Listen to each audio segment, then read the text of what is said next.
康路友谊赛。太帅了！路上也没有看到什么24小时便利店，只有24小时成人用品店，24小时殡葬一条龙，没有什么夜生活，只有爱、死亡与机器人。就如果说你只能带一样东西去无人岛，你会带什么？我会带一把剪子，一天一个新发型，就让大海带走我的爱愁。恭喜林建奇，直接晋级。我一般会把馒头带过来，给观众挨个发馒头。饭撒。刘辉老师免费给你们上课。下面开始，全场跟我一起举头望明月，来举头。你听听，和狗叫有什么区别？恭喜刘辉，直接晋级。你也会想念我吗？你坐在我的沙发。你是否也会看着电视发呆？因为你遥控器在我这儿呢。我特别共情吴京老师，我们只是没学会这个时代的表达方式而已，咱不会半夜12点在小某书上发一个帖子是吧？被坦克压过的，请来我这儿集合一下。没学会啊！恭喜翟佳宁直接晋级，我们精彩继续。欢迎来到淘宝闪购喜剧之王当手记第3季，欢迎大家！谢谢亲爱的观众朋友，欢迎我们的气氛组组长，欢迎我们的新朋友李乃文老师。坐在对面2楼的是在第1场率先晋级的7位朋友，恭喜！今天是第2场，我们就先有请马上要展开对决的演员朋友们出场。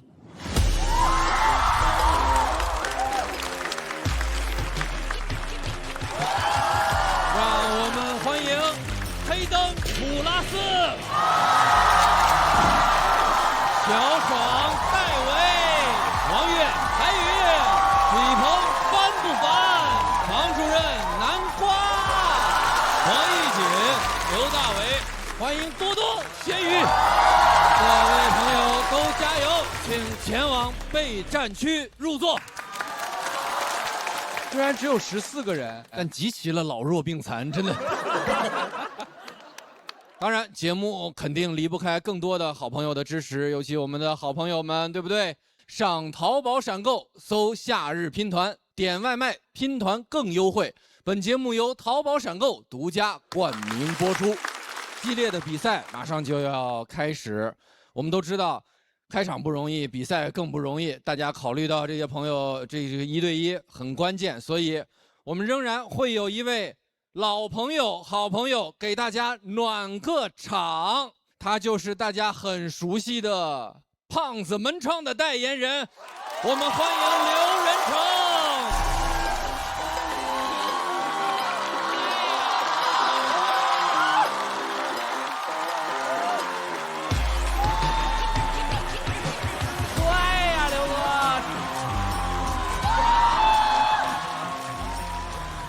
Hello， 大家好，我是刘仁成。你们今天算是来着了。我是喜单3季以来咖位最小的开场嘉宾。但我没有那么自卑啊，因为毕竟不是名次最差的。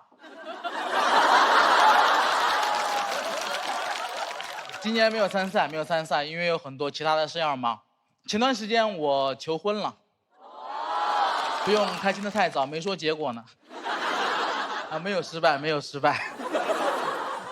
我是特别挑了他在看完自己最喜欢的五月天之后和他求的婚。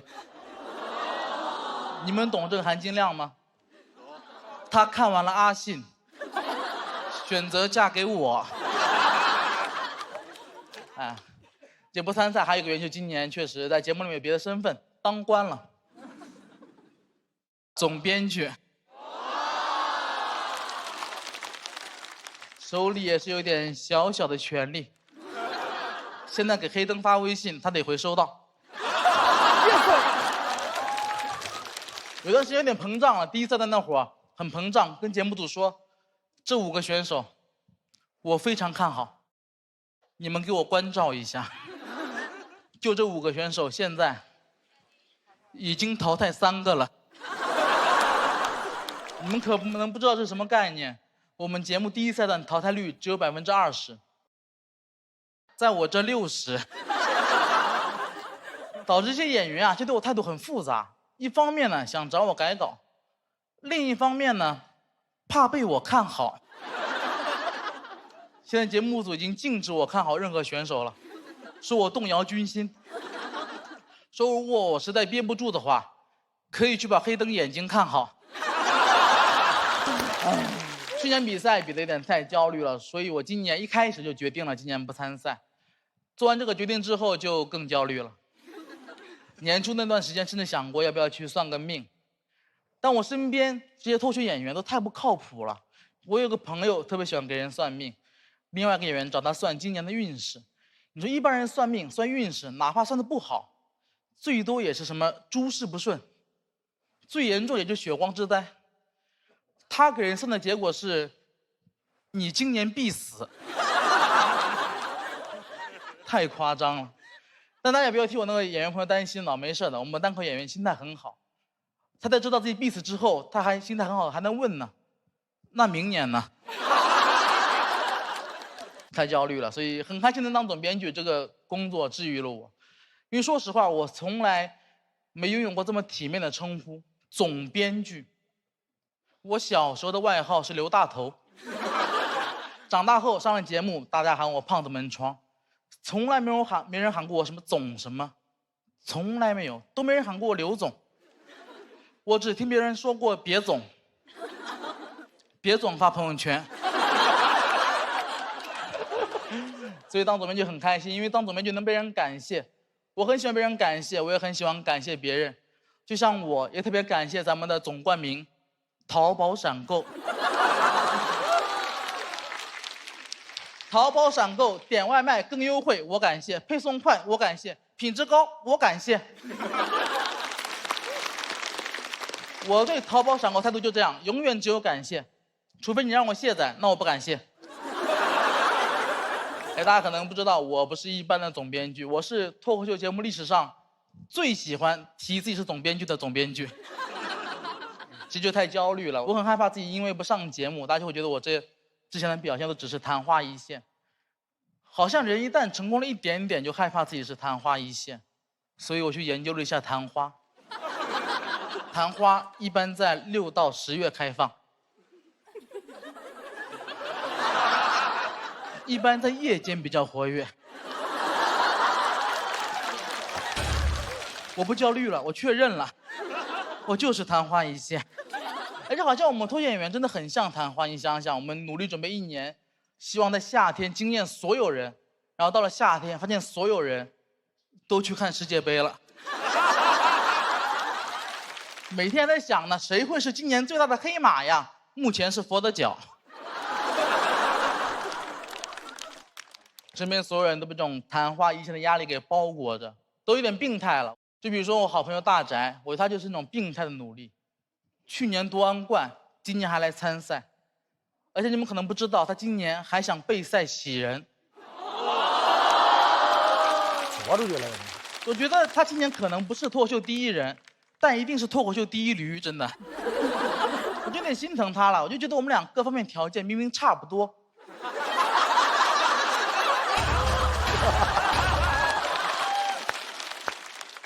为什么要活得比我累这么多呢？但我看到你们反应了，我知道有的条件还是不太一样，外貌上肯定是有一些差距的，所以我有对象他没有嘛。然后很害怕自己昙花一现之后的结局，我被这个压力压得喘不过气，我就经常找我的朋友倾诉，我说为什么人在自己没成功的时候会焦虑，但是人成功之后又会焦虑自己是昙花一现？为什么我今年当了总编剧，好像还赚了很多钱，但我就是不快乐呢？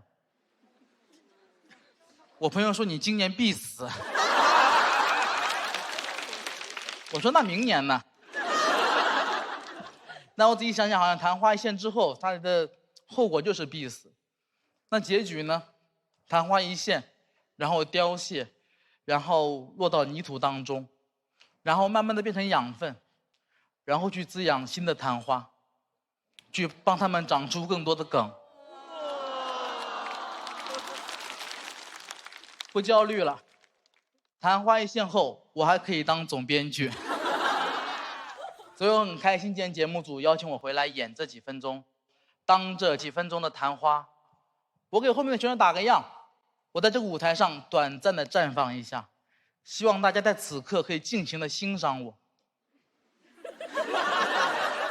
因为马上我就要谢了。谢了大家，我是刘仁成。我先谢了，还有很多花要开，我看好他们。谢谢阿成的表演，不用比赛还是好很多的吧？对，不用比赛，只用开场的话，只用焦虑7天。还发朋友圈吗？发。很害怕表现的不好，影响后面的发挥。你不是去年吐槽说付航有自己的休息室，你没有吗？我今年看到你也有了。哎，去年总决赛我讲了一个我去干活，发现周老板有自己的休息室，我没有的段子。今年第1期录制，我惊喜的发现，付航有自己的休息室了。马上你就能在朋友圈看到。又焦虑，开玩笑，还没有。但是挺好的，这是有这种俯首甘为昙花肥的这个精神，也是很值得钦佩。哎，那我们就好奇了，您现在这40%是哪2位遗珠？等一下，你判断一下，你说了吉不吉利啊？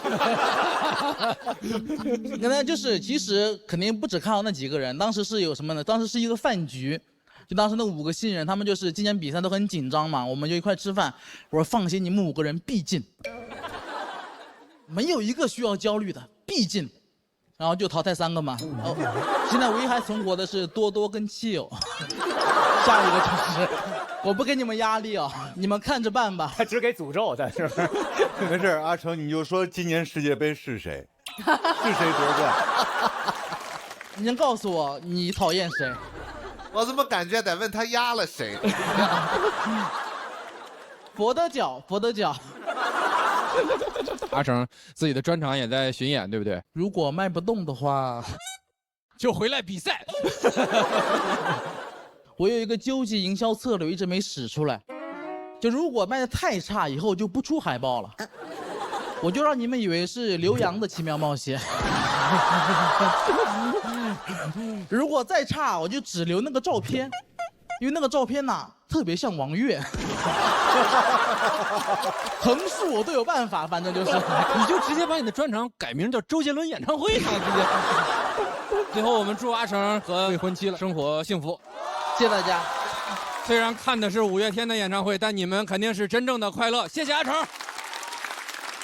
去吧，去到教主的身边。快，阿成，赶快给教主讲一讲总决赛第2轮是什么体验啊！哎呀，我谢谢阿成为我们开了一个好场。那今天的对决也要马上开始。第1组出场的2位演员，多多、咸鱼，这其实都是喜丹第1季就来过的老朋友，但今年又都回到舞台上。他俩本来就是很好的朋友，然后2个风格又很不一样。咸鱼是很炸裂、很有能量的这种，然后多多就是逻辑神童的感觉。多多就是轻巧，4两拨千斤的感觉吧。咸鱼呢就是千斤。挺意外的，因为我感觉自己人应该不会打自己人来着。友谊赛嘛，这轮不就是自己人打自己人吗？于宝祥我还是非常开心啊，我们2个风格确实相差的特别大，对，观众可以换不同的口味，没错，就像是鸳鸯锅，我们一个辣锅，一个清汤，就这样，一个菌汤，一个酸汤。你再说一个，没吃过火锅，是吧？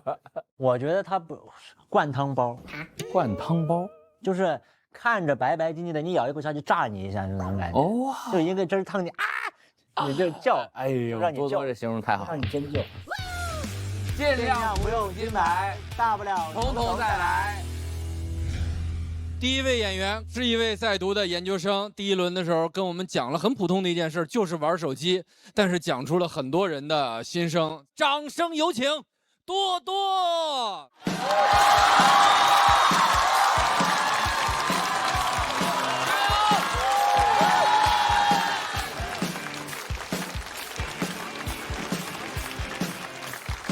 哈，大家好，我叫多多，非常开心见到大家。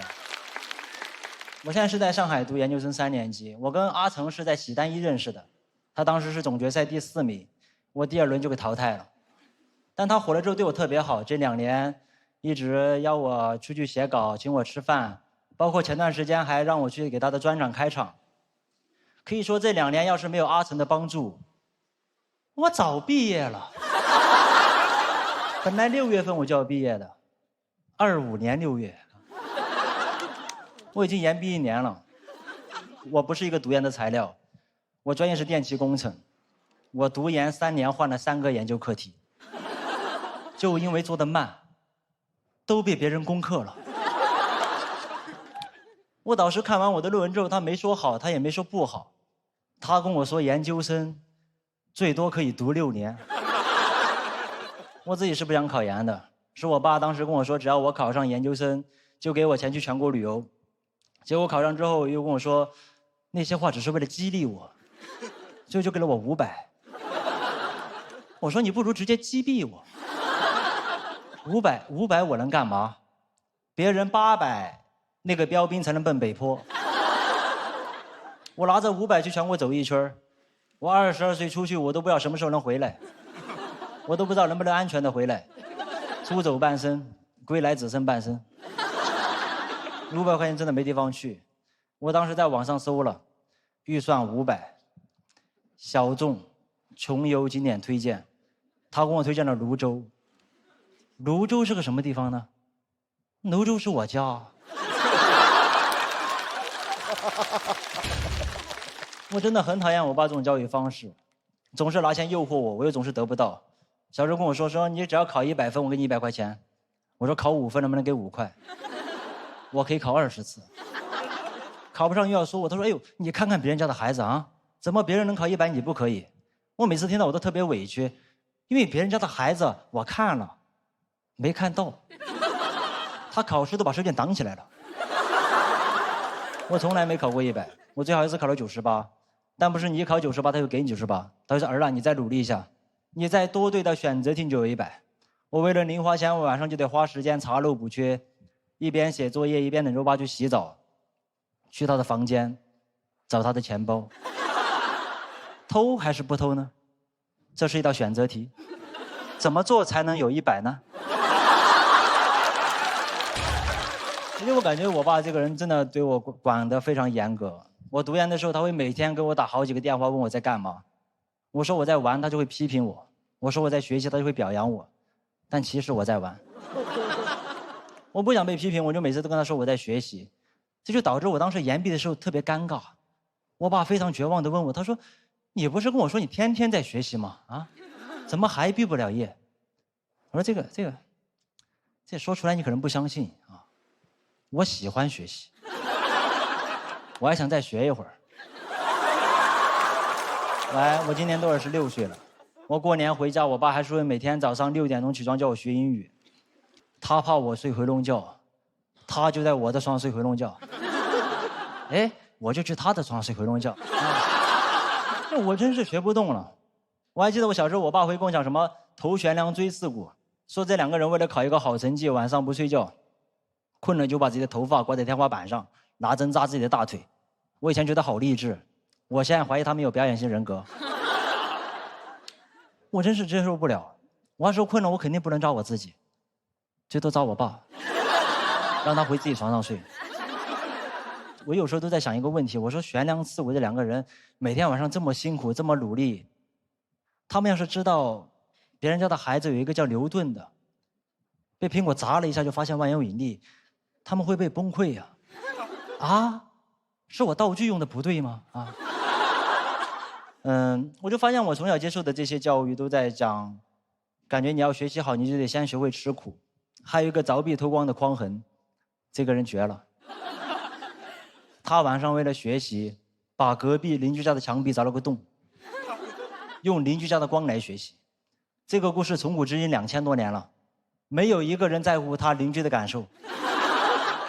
我在乎，他们家的墙壁被莫名其妙凿了个洞，哎，你这种事怎么好意思说出来的？我用隔壁家的 WiFi 我都不好意思。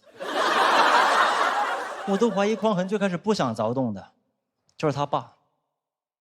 每天在窦耳朵面前说：“你能不能看别人家的孩子啊？你能不能看别人家的孩子？”他听进去了，他就凿了个洞。你搞得邻居每天活得很没有安全感，总感觉有人在看他，所以邻居晚上睡觉不敢关灯。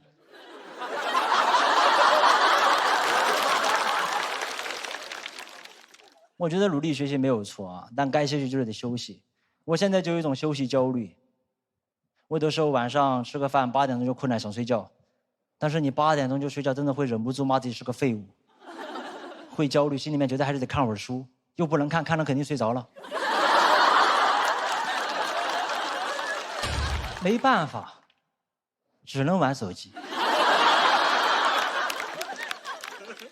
有时候人玩手机只是为了提神的啊。我就这么躺着玩手机，我这玩会儿那手机下来把我砸醒，我又玩手机又把我砸醒。我说这不是头悬梁吗？这不是。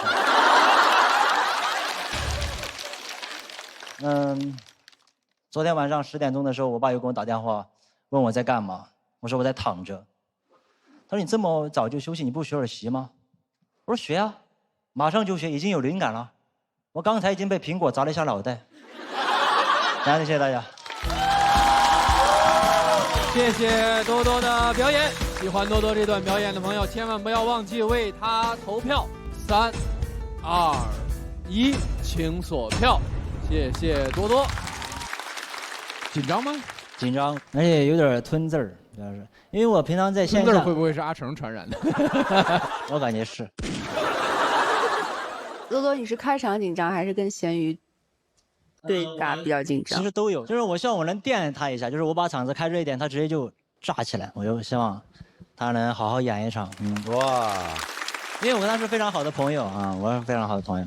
那跟他哥们儿阿成很像，是吧？是都愿意奉献。对，其实第1季的时候你就讲了一些这种跟父亲之间关于学习的这些脱口秀话题什么的。对，我感觉主要是没讲够，就是我的负面情绪还没有消化完。那叔叔本人看到过吗？没有，他现在还不知道我在讲脱口秀这个事儿啊。对，就每天幽默的偷鸡摸狗的人。他居然不知道你在说脱口秀。对，他一直，我现在跟他说的是我在一个电器公司新媒体部写一些幽默小文章。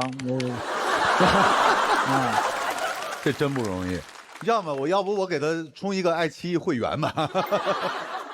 叔叔，我向您介绍一下，现在站在台上的这个人叫多多，是我们第1轮上半期的最高分啊！没事。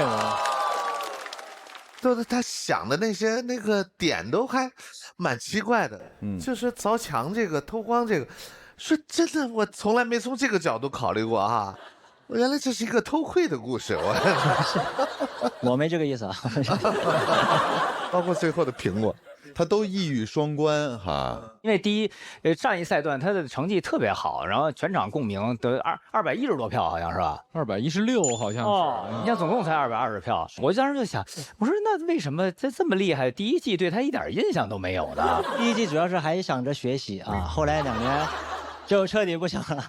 今年还是被学业耽误了一下，一定要把所有精力都放在学习以外的事情上。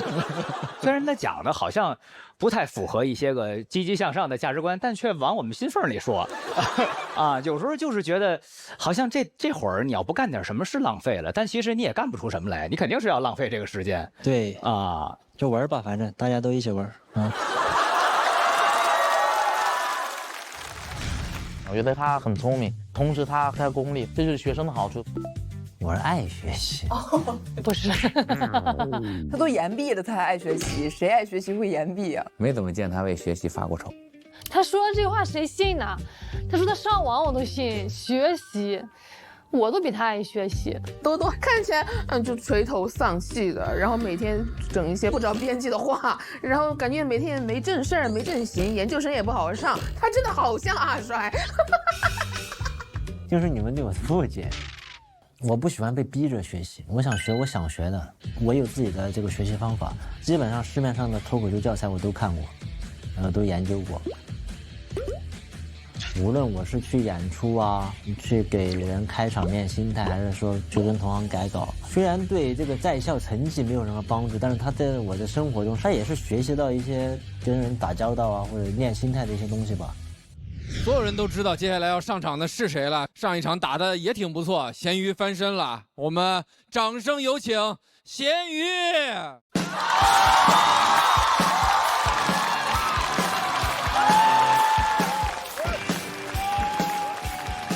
晚上好，家人们，我是咸鱼，特别开心啊，又能来录制节目。第二轮了，也有问题想问问大家。下个月还烫头吗？很多朋友没发现是吧？我这是时下非常流行的美式前刺。哎，发型师就是这么说的。但纠结，烫头太贵了，现在随便烫个头管你要个300、500，但不烫不行。我烫头不是臭美，遮丑，遮完还这样，不遮就这样。这边也看啊，咱都有的看啊，都有的看。这2年可不像脱口秀演员，像相扑运动员。本来，哎呦，谢谢，本来没打算烫，我的计划就是剃光戴假发。发型师要赚钱，给我散播焦虑，他说你必须烫。年纪轻轻就脱发脱成这样，只有2种发型适合你，一个就是我今天给你推荐的这个美式前刺，还有一个也适合你，叫这个梦回大清。他说这第2个也好，但主要啊，你现在在上海发展，你就美式前刺吧。哪天有机会飘到北京，你再梦回大清就可以了。不为了别的啊，听说故宫不好买票预约，你不用预约。你说你要回家，走员工通道啊。谢谢朋友们，谢谢。研究生喜剧之后就是大傻子笑话，朋友们。这2年发际线越来越高，越来越厚，我感觉越来越高，我感觉我这头发这2年跟保安似的，指挥我这发际线，到，后面有个是地儿，到，别到了，到地中海了，发际线越来越高，脑门就越来越大，大到你无法忽视它的存在，想凉，我就凉了。有多大啊？现在我脱发脱出来的这个脑门已经基本跟我下边这个脸一般大了。没错，上面是11厘米，下边是13厘米。什么概念啊，朋友们？就我这个脑门上，现在能再放一套5官。没错，在座谁有不要的脸吗？有啊。你想，哎，二郎神这就1只眼。我下一步可以跟二郎神同居，没错，我让他住2楼，因为他养宠物啊，没错，哎，草坪还可以遛狗啊，可以遛狗，哎。话说回来，纠结不烫头是为了省钱，这2年钱不好挣，还想挣钱，但钱不好挣，你脑海就闪过邪念，要不啃老。但啃老很有羞耻感，所以我就不啃。骗是不对的，但这是一道选择题。没错，你也不能怪我，主要我们家情况特殊，我来自河北省衡水市，大家有所耳闻，教育大事，注重学习，出生开始，我爸就让我备战高考。什么表现？我爸那个钱啊，从我小时候开始，哪怕1分钱，不会支持孩子一丁点儿娱乐，游戏机、电脑、玩具没见过，但是他愿意无条件支持孩子所有学习和教育。什么意思呢？就我12岁6年级左右摸清一个道理，就是你看，其实我们家买什么都行，只要能开文具的发票，是不是这个道理，家人们？规则怪谈啊，这都属于朋友们。所以啊，我现在虽然已经大学毕业5年了，我想出去旅游没钱，还是跟我爸说我要考研。哎，别，听我解释，朋友们，我知道不应该以这种方式管家长要钱，但我觉着啊，我这个还是好过硬要，因为我这个起码算交易，没错，交易。你看，我爸是提供了经济支持，我也付出了呀，我付出了情绪价值。我爸一直想要一个高学历的孩子，我没有这个智力，但我有这份孝心呐、我说的对吗，家人们？一生要强的爸爸，我都没。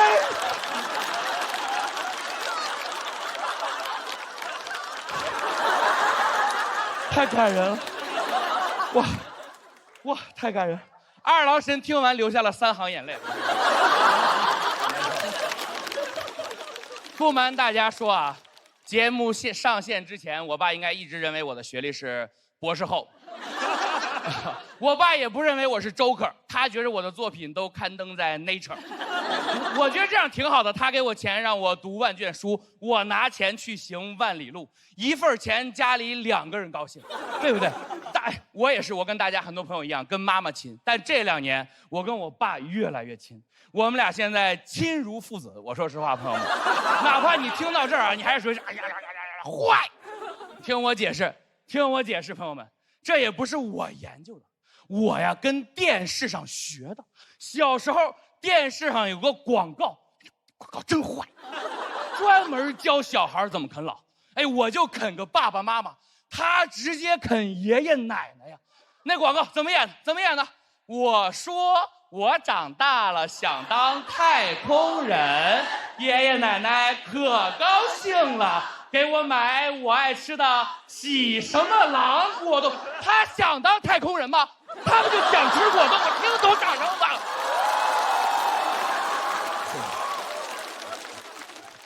当然了，话说回来啊，我这么做也不全是因为广告的教育，也离不开我爷爷的教导。从我高中开始，我爷爷就老拿我爸爸的事迹鼓励我，说你要向你爸多学习。他是咱们村当年第1个大学生。不瞒大家说，我爸是中专生。从那以后我就明白了，我爷爷是告诉我，我爸懂我，我爸就是大学生，而我是博士后。就讲到这儿，下课。谢谢咸鱼。喜欢咸鱼这段表演的观众朋友，千万不要忘记为他投票，请锁票。感谢各位，感谢各位。因为看得挺开心，乃文哥，怎么样？没骗您吧？长见识吧？是不是？我说实话啊，就是首先咸鱼的这个表演的热情啊，真的打动我了，都打穿了，我感觉。然后就是你在想他刚才说什么了，但是就是我很开心。是不是有一种大脑的褶皱把它给抹平了的感觉？我觉得特别好。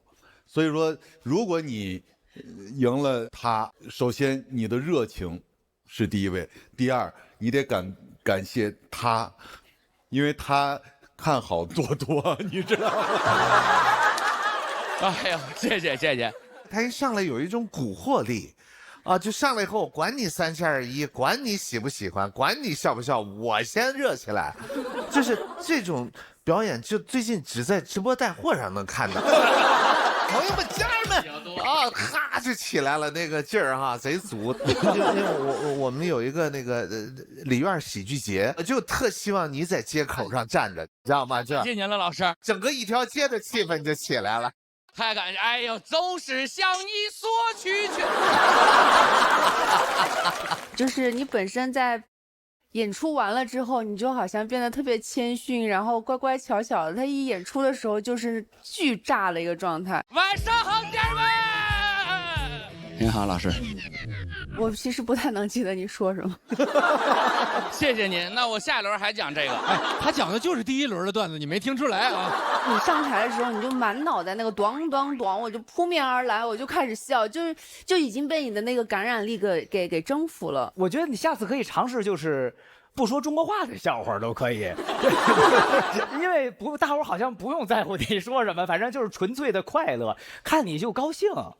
为什么呀？我也不知，哎我，谢谢老师，我这个说话羞。哎呦，谢谢老师，感恩的心。宗师小别唱了。哎，那我特好奇，那您就没遇见过那种特冷、特凉的时候吗？我第一次来这个节目就特别冷啊，但是我又忘了，哎，我们是第1轮的淘汰双子星哦。问问那个2位老朋友吧，这个2位小刘。其实我也很看好咸鱼，说实话。哎呦，不许你看好他，你给我把眼睛闭上。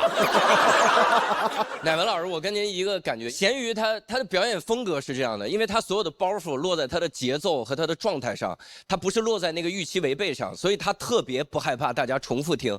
如果大家听过他的播客，那更是就这个破人，那点破事儿，在播客里已经说了10000遍了。对。就那工商银行的，父母都离婚了，还有周鹏宇，我都能背下来，是吧？天天在那时光慢些吧。哎，说到这，我特别感谢教主老师，因为我其实前2年没有特别多的演出，教主老师给了我很多演出，都是对你所举。但是我有一点我特别感动的点在于，24年到26年这2年，咸鱼一直混迹在各大喜剧播客，一直在强迫自己出梗，先做到了播客的巨星，然后自己反而主要还是感谢无聊斋老师。哎，太好了，谢谢你。上播客相互成就是全吧。上无聊斋。时光慢些吧。教主老师的个人单口喜剧专场《身心俱疲》正在全球巡演。太混乱了，这一切。但我不得不替多多说句话，多多第1年走到第2轮了。道歉，对不起，多多。没关系。这场比拼也要有个结果，我们把多多请回舞台中央。他俩选完这个对手之后，是谁给他们起了个名字叫多宝鱼？是我自己告诉节目组的。哦，来吧，看看现场的观众朋友给了这组对决什么样的结果，请看大屏幕。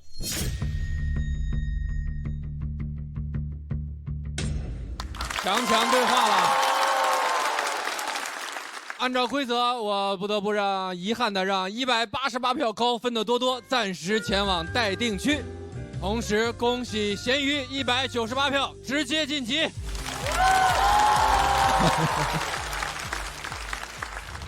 我也特别感谢刘洋教主老师。刘洋老师就跟我说了，走台的时候你要利用好这个空无一人的场次。你想象台下都是观众，但谁也不给你笑声，那在现场什么情况你都能应付。好为人师，直接进步。第1轮我虽然没来，但我知道咸鱼说炸的，这场子就当场炸翻了。听懂掌声。我说咸鱼太好笑了，我现在播客喜剧必杀技就是模仿咸鱼，而且他有的时候模仿起来，我自己就在旁边笑，我真是插不上话，你不知道怎么插，打不断。就是乌泱给你脑袋这个干褶皱没了，我就听他的播客，你就会被他洗脑。播客有一个传说，咸鱼无顶得一人可得天下，就他俩有俩，这事你就等着炸吧！我天！但是这个天下永远是刘洋教主的天下，因为我就是天，没错。我觉得他肯定能走到决赛，也说不好的无所谓，走哪轮都行，留下一些这么好的作品已经足够了。这3个加起来是120，但这个数值得小于100呀，那多出来的20我应该怎么办？哎呀，我再算一遍吧。你不会真有考研？哎呦！吓我一跳啊！原来不是考研，是烤鱼呀！你研究烤鱼干什么呀？是，你也知道这年头钱不好挣，我觉得钱不好挣，咱就多省点，挣点有性价比的呗。哎呀，打住！上淘宝闪购点外卖有优惠，你还用费脑子算这个？早说呀，我都快饿晕了。那你赶紧搜悦享会员，用1对1集送券，点了立马就能吃上。哦呦，那太好了！哎，能开文具类发票吗？第一组对决就很精彩，给大家开了个好头。那马上开始下一组，我们看一下即将出场的是哪2位演员，都是老熟人了。就是村头信息大妈对抗邻家那个不结婚的小子。是你，他是他们从情报站站长，我就是被我们从情报局天天在那吐槽我，确实已经开始对抗上了。嗯。这还用说吗？当然是南瓜了。如果咱俩没这舞台，肯定现在是村里对抗的那2拨人。村里对抗的话，你确实有点不占优势。不敢惹，不敢惹。那话不多说，第一位要上场的这位朋友，村里的信息中心主任，今天又给大家带来了哪一些新的信报呢？有请房主任。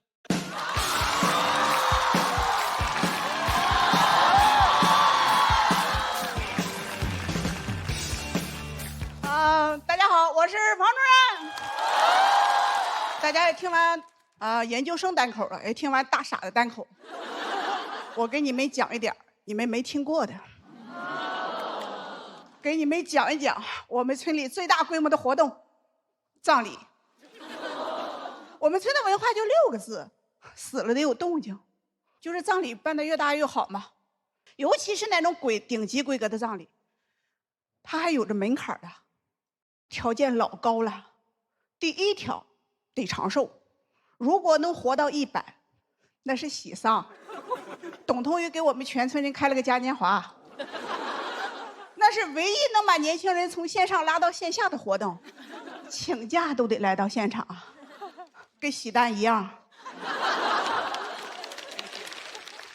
第2条得是个全乎人，就大家知道什么是全乎人吗？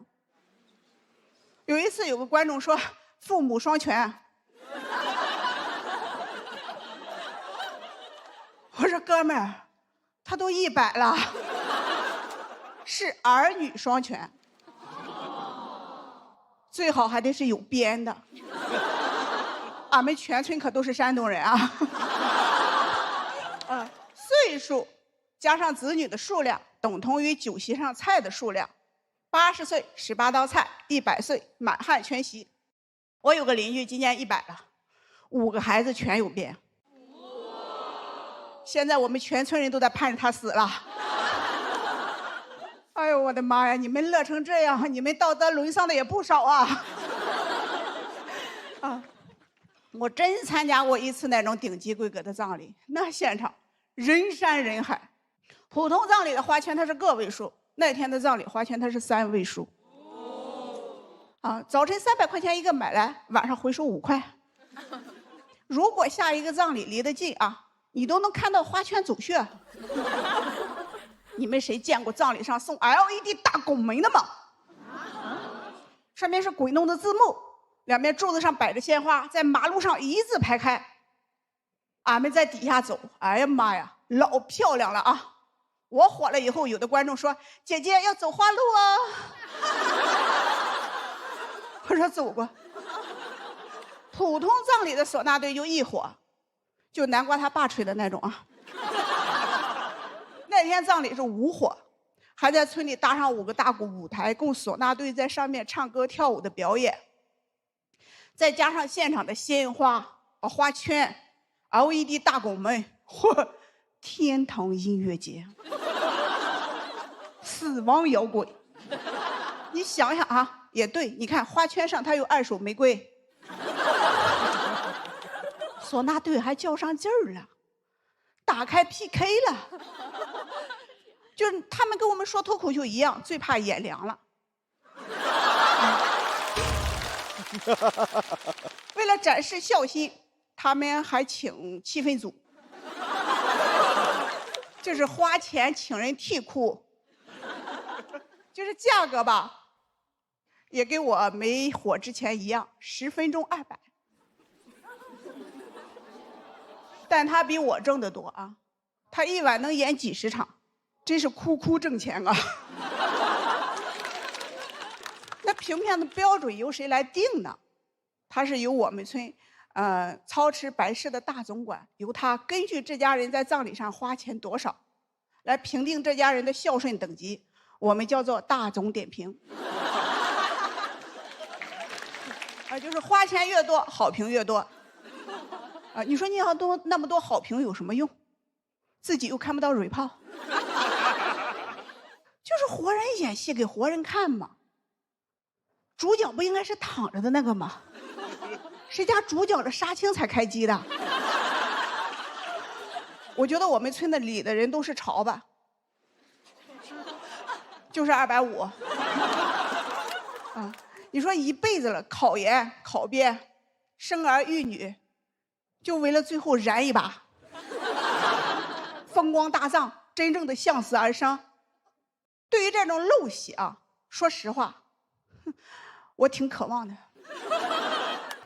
我要想办一个史无前例的葬礼，我就得办跟，史无前例，我就得办跟他们不一样的。啊，你看他们的葬礼上有唢呐队，有乐队啊，有歌舞，就是没有脱口秀。我以后的葬礼就要办成脱口秀比赛。喜丧之喜剧之王单口记。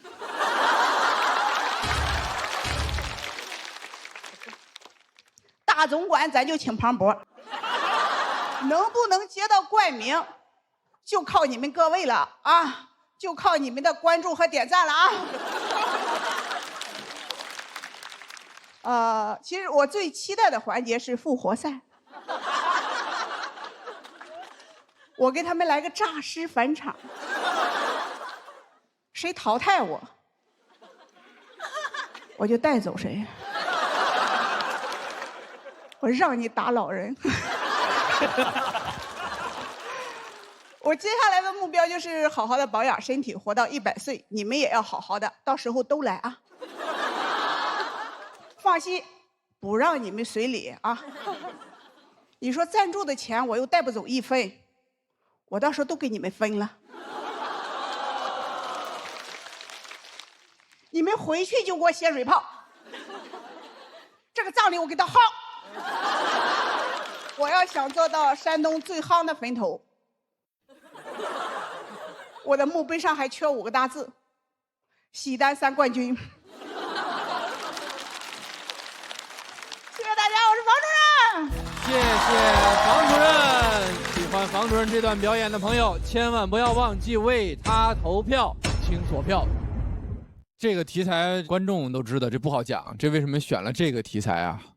因为他们没听过嘛。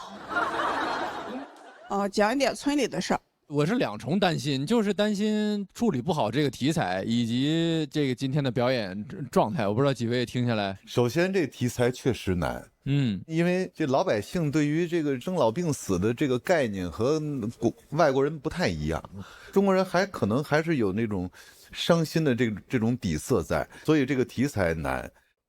还有一个就是我感觉啊，您是不是有点紧张了？所以这个节奏稍微有点乱了。是我身体不好。哦，没事吧？我是因为关节痛加上胃痛，我已经就是强撑着上来的。哦。但是刚才啊，就是我听进去了，我觉得倒是引人入胜。是我虽然是山东人，我没经历过这种风光大葬，这样我开始听这里边的故事了。但是确实是像这种的，他掌握的那个分寸也好，其他也好，有的时候该不该笑，好不好笑，有的时候会大家会愣一下，是不是？而且这个很个人，咱们不能说这个该笑就是对的，或者不该笑就是对的，这个每个人心里是不一样的。但这件事情拿出来讲就是很重要的，因为这是我们人生最重要的一个课题了吧？其实我们每个人都得经历这一趟旅行，最终到达死亡，所以我们都得知道这件事情。就算它有点不好讲。以前我想写这个题材是一个很完整的一个专场，向死而生的山东人嘛。我去年写的时候，我觉得钱不应该活着时候孝顺吗？咱们不应该后养薄葬吗？但是我问了我身边很多那种岁数大的，活到80、90岁的，就是能达到这个级别的老人，我说你们是想要后养，还是想要后葬？他们说这个问题还用问吗？当然要后葬。我那个刻我才明白，这是我们一辈子在告别这个世界，我们唯一能留给你们一个最完美的一个告别。我其实不想讲这个话题的，但是实在没有题材可讲了，我就把它给讲出来了。好嘞，没有特别舒服，我们就请房主任先到这边休息区等一等。那要跟房主任对决一场的这位朋友也是老朋友了，掌声有请南瓜。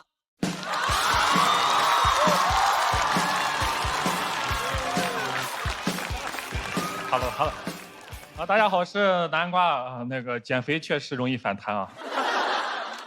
我在上海，平时在上海沪漂6年了，现在老家那帮朋友基本上现在都不联系了，上海这边也没朋友。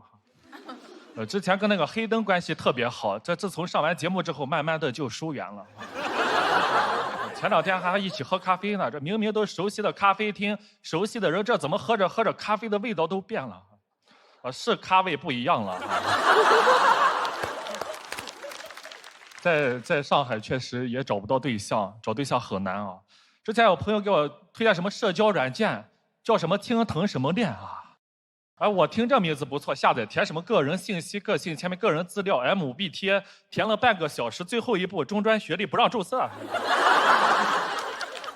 我当时我就破防了，你知道为啥？我们中专生配不上叫青藤啊，人家青藤都是大学生，自信张扬，我们中专生没文化，傻傻的，那我们是什么藤呀？是酷酷的藤哈。在上海确实，我现在感觉自己孤零零的，我很想回我陕西农村的老家了。在上海大家太卷了，我一个农村人现在天天也喝咖啡啊。甚至上次回村里是怕村里没有，还带了几包回去啊哈。回去1包都没喝，村里用不上，困了累了直接睡觉哈。在村里还是挺惬意的，你甚至刷那个小某书跟大城市也不一样。你在大城市刷的都是什么成功自律，回到村里刷的都是什么田园生活。根本刷不到什么精致的生活，一天种草这种草那的，村里的草拔都拔不完啊！你甚至附近也没有几个创作者，没有几个人发，刷来刷去，刷到最多的竟然是我爸。因为我上节目，我爸现在也玩这个，他是在村里吹唢呐的，他现在天天在小某书里面发白事，我去，都发成小白书了。我说爸，你别发了，人家年轻人不喜欢看你这个。我爸说那他们平时都看什么呀？我说人看都社交、音乐、美食、躺平。我爸说这些白事里面都有啊。大家就在吃着美食、听着音乐，在那社交，旁边还有人躺平了。农村的生活很美好，每次回到老家都想多待几天啊。我妈受不了，一回去她压力就大，多待几天。我妈说你赶紧走吧，村里那些人都说你在外面混不下去了。那咱们村就没有年轻，你在村里让人笑话。我说他们就嫉妒你，他们就是酸，他们孩子没在身边，一天就贬低我来安慰自己。他们要这样，那我哪天得报复一下了。我在村里最显眼的地方，人最多的时候，端出一盆热水，我说妈妈洗脚。妈，你就是世界上最好的妈妈呀！这么多年辛苦了，母亲。你如雪的幸福。一身要强的马。现在这个干拔一下，干拔一下。就我妈真的是，她压力挺大的，因为村里那些她不光说我在外面混不下去，还说我找不到对象。我妈是在村里开小卖部的，门口每天坐满了大妈。我妈说那些大妈知道我没对象，天天在门口笑话她。我说我天天笑，他们光笑也不买票嘛，他们。他们太烦，他们每天从早上8点半一直从早上吐槽到晚上，他们全职脱口秀演员。他们比我们这些人秀多了，他们甚至就叫秀菊、秀英、秀梅、秀萍。你根本就阻止不了他们哈，因为 The show must go on 哈。我妈也是为我操碎了心啊，前段时间还给我介绍了一个女生，是她朋友的女儿，让我加微信。人家也是礼貌性的就加了一下，聊了2句，他就说：“哎呀，那个先不说了，我去吃饭了。”我说：“行，祝您用餐愉快哈。”我妈还不停的问：“儿子聊的怎么样？儿子聊的怎么样？给我说说，给我说说。”我说：“妈，人家先不说了，人家去吃饭了。”我妈还说：“哎呦，真是个好姑娘呀，吃饭的时候不玩手机哈。”人家就是不想理我了。30岁了，没谈过对象，我现在我也不会跟女生说话。我妈很着急，她你得多跟女生接触呀，你得主动一点，你得打电话发消息，你得主动一点呀。我说妈，我这么多年主动的还少吗？她说那他们怎么评价你的？我说热情礼貌风雨无阻哈。还有放门口吧哈。农村结婚很快的，像30岁，周围同学发小全都结婚了，甚至有孩子了，就剩我一个了。我上次参加他们婚礼，他们有个说法我特别不喜欢，他说我们都结婚了，都交卷了，你啥时候交卷呀？我说这结了婚就能算交卷吗？那咱同学都有2婚的呢，那他们还能重考试吗？结了婚事还多着呢。啊，交卷，我觉得人去世之后才能算交卷啊。我爸是吹唢呐的，也算是大家的下课铃声了哈。每次回到老家没啥事，我都会跟我爸去考场上逛一逛啊。那确实像交卷现场，白纸黑字的悼词就像答题卡，上面写着姓名，写满了一生的答案，都写的是在生活中与人为善，邻里和睦；在工作中恪尽职守，永远是大家的良师益友。我去了好几个，全都是一样的答案，一个抄一个，我都感觉是同一个人在反复去世，从来没有哪个人墓碑上刻着喜单3总冠军。我觉得就应该这样，每个人就是不要去抄别人的答案，对吧？人就活一次，答案这种事情不应该自己来写吗？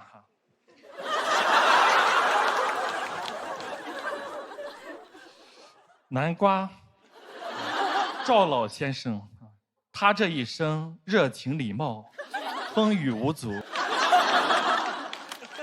准时送达，他天天给人挂门上啊。今天终于给自己挂墙上了，你们带的东西就放门口吧。先不说了，你们都去吃饭吧，祝你们用餐愉快。还有最后一句，我先躺平了啊，明年记得来我这里续火花哦。谢谢南瓜。喜欢南瓜这段表演的朋友，千万不要忘记为他投票。我感觉是我看到你表演里几乎最好的一场。我也是。哎，我感觉我第一场发挥不太好，这半个月我上了有50次台，风雨无阻，无阻，准时送达。就是报名上台，不停的去练这些稿子，对着观众一场一场的，就是熟悉观众，熟悉场子。哦，一天都不止一次，赶场，一直赶场。他也是有丰富的这种组合接单的经验，所以都能是，而且他能保证不晚场。对，要是我们第2个就迟到了，这是。为什么挑战了房主任啊？因为我觉得我们的题材都是那种农村乡村的，这唢呐也能连上，觉得能call back一下。但其实我觉得最后这个交卷这个答案，这个我觉得还是蛮妙的，整个的这个大底特别好。因为确实去年上完节目也没啥演出啊，没啥演出。我爸说你回来跟爸去白事上演出。确实去了好多场白事，我就发现大家确实现在很多葬礼上他那个悼词条幅上写的都是一模一样。我觉得现在作为咱们这一代人应该个性一点，有不一样的答案，就是人就活一次嘛。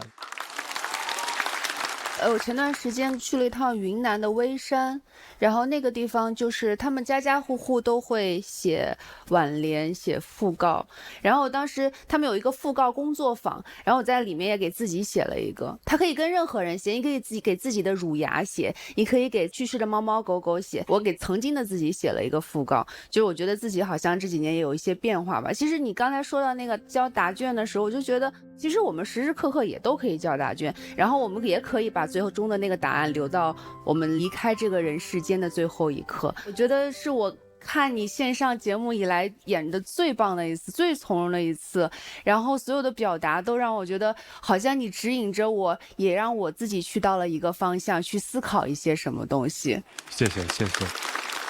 演到让我有点都不认识你了，就那种高大的感觉，那种是吧？安抚人心的那个状态。可能很多人说这个确实南瓜一胖，幽默也就回来了，这智慧也回来了。我也是觉得挺有深度的。最后，其实我觉得就是在解读，就是解读死亡，就包括房主任也是，就每个人面对死亡，他都有不同的态度和心态。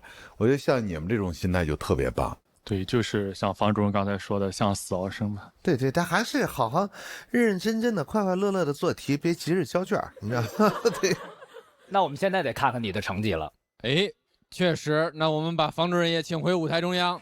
这组有点意思，话题很接近，互相甚至有一些互文的意思。观众给出的结果会是如何？请看大屏幕。191票，请房主任暂时前往待定区。同时，我们恭喜南瓜191票直接晋级。南瓜这也是战胜了心魔。上一年他不就是在外貌中逐渐迷失了自我，在喜剧的路上走了弯路。今年认清了自己，还是搞笑吧，不搞笑就太搞笑了。他今天最后念的是自己的墓志铭，他说饭给你挂门上了，我先挂墙上了。对对对，哎呀，然后说祝你们用餐愉快什么的，就是那一下啊升华了。这几年感觉自己就是缺少一场胜利吧，一场能够扳回一场证明自己的一场比赛吧。我一定会努力的去写，然后让大家更加的走进我南瓜的世界吧。我们对决还在继续，接下来要出场的是哪2位朋友？纪鹏和帆不凡都是今年来到喜单舞台的新朋友。我们总说这个演员擅长文本，那个演员擅长表演，这位朋友擅长的呀是望闻问切。我们掌声有请纪鹏。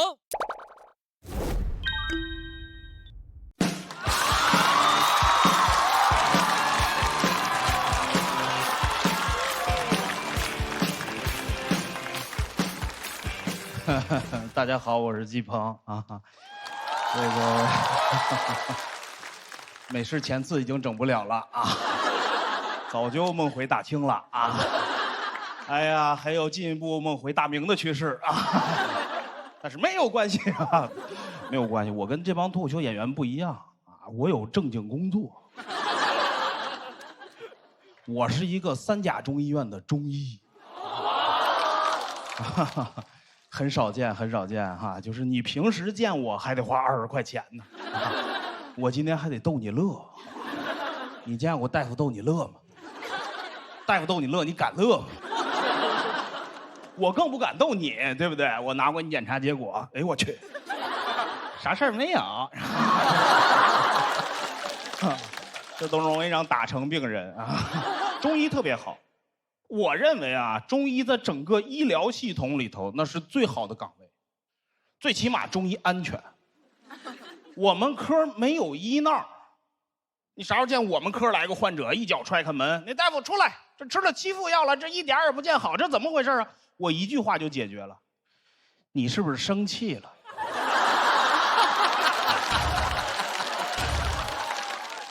我不跟你说吃药不能生气吗？你这人你白吃，再来7副，让他面带微笑的喝啊，一边唱歌一边喝，感恩的心啊。哎呀，我觉得这都开玩笑的啊。其实我发现大家对中医误解特别严重，是吧？这也很正常，因为你们都是从那个影视剧里了解的中医啊，尤其那个清宫剧。那清宫剧中医就不干正经事儿，就干3件事：第一就保胎，啊，第2就下毒，啊，第3假装保胎，实际下毒。80集连续剧从头看到尾，没正经治一个病。这个其实也不怪你们啊，就是因为有些中医自己这科普工作做得不到位。中医科普那可以说是费力不讨好。我针灸科的，我经常科普。我那患者每次拔完罐，总有那患者问我：“哎呀，大夫，这罐起完以后，这底下全是水，是不是把我湿气都拔出来了？”我说：“那就是酒精燃烧产生的水和二氧化碳。”再也没跟我说过话。我认识一些迷信的中医，就包括我那正骨的师傅。我那正骨师傅水平很高啊，正骨都见过吧？就是网上有那视频，抱着你头治颈椎病啊，放松放松放松，干嘛？特别神奇啊！有时候一掰完以后，这患者什么烦恼都没有了。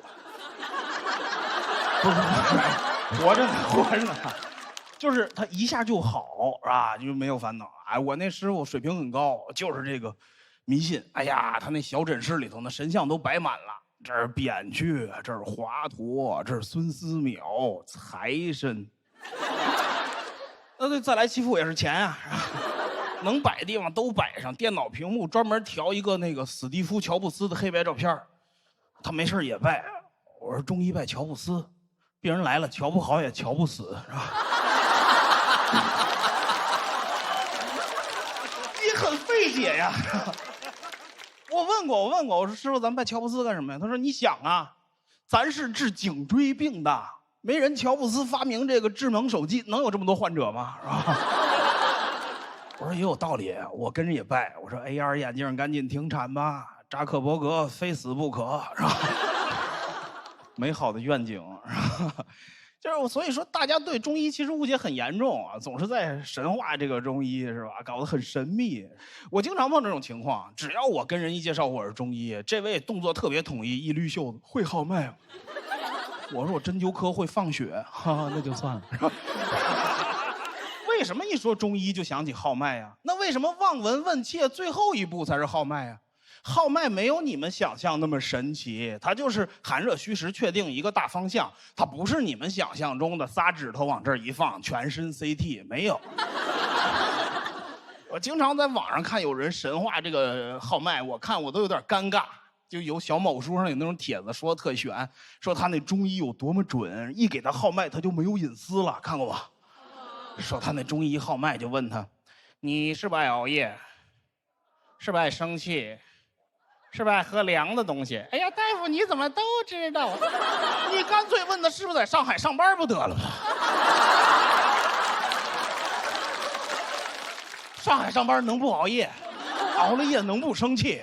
第二天能不来个冰美式吗？那热美式跟中药有什么区别？那还用中医给你号脉？那足疗给你捏脚也捏出来了，是吧？爱熬夜。这个我说这话有根据，是吧？这咖啡绝对中药啊，对吧？咖啡意式浓缩的制作方法就跟中药如出一辙，对吧？1份粉3份水煎成2碗，是吧？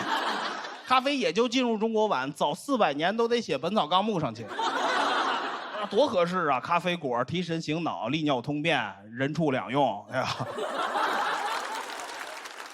那要真那样好了，李时珍高兴坏了。咖啡写《本草纲目》里，当时多40多个方子，对吧？橙 C 美式，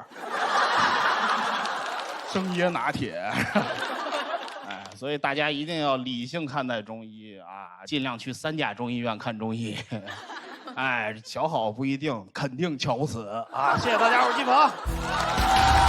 谢谢季鹏。喜欢季鹏这段表演的朋友，千万不要忘记为他投票，请索票。上一次我的印象也特别深，上次他说那个饿了以后胃里边伸出一只手来，是不是？他就反正是说脱口秀的，有的人就很带样，有的人就很带能量，有的人是很卡节奏。他好像就是有点，晚上在夜市大家一块吃饭，隔壁一个哥们儿过来跟你在这聊前2天发生的事儿，就觉得还挺有趣的。我就很喜欢他这个蔫了吧呼，也不是太正经，也不是太认真的这个节奏，就非常有趣。我就当好话听啊，这是好话。脱口秀一哥好多，脱口秀一哥们儿挺少见的。脱口秀一哥们儿啊，季大夫，您那个针灸水平怎么样？针灸水平怎么样啊？我已经辞职了。我还想说，您在哪个医院以后扎针灸可以找季大夫，因为你乐呵，你不疼啊。但是他老跟你开玩笑，这事儿你知道能开玩笑吗？这个确实这就是问题啊！我一逗患者笑，患者一颤，老带着肉疼啊，罐儿也容易松啊。我这么辞了职，可能是。其实我特别喜欢您，因为咱们国家很多这个影视作品啊，你看描写大夫的，一般大夫都是那种巨精英啊，巨厉害，就特别牛，很少出现您这种形象。对，嘿。您这特别可爱，我觉得您这个形象特别适合搬到这个小银幕上，是吧？你不觉得季大夫特别像那个清宫剧里面太医的样子吗？刚才您演的时候，有一些您的小眼神儿，就是有一种那种犯坏的那种太医的感觉。但是嬉笑怒骂之下，人有一颗责任心，能看出来。哎，是人自己知道该辞职辞职，你知道吗？我这个医术还是能保证的。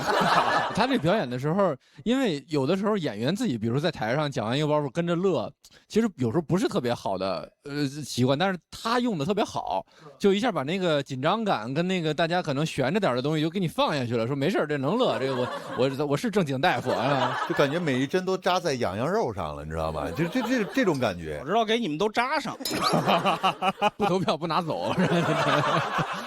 谢谢纪鹏，谢谢。要跟纪鹏对决的这位朋友，大家放下道德的枷锁，我们掌声有请烦不烦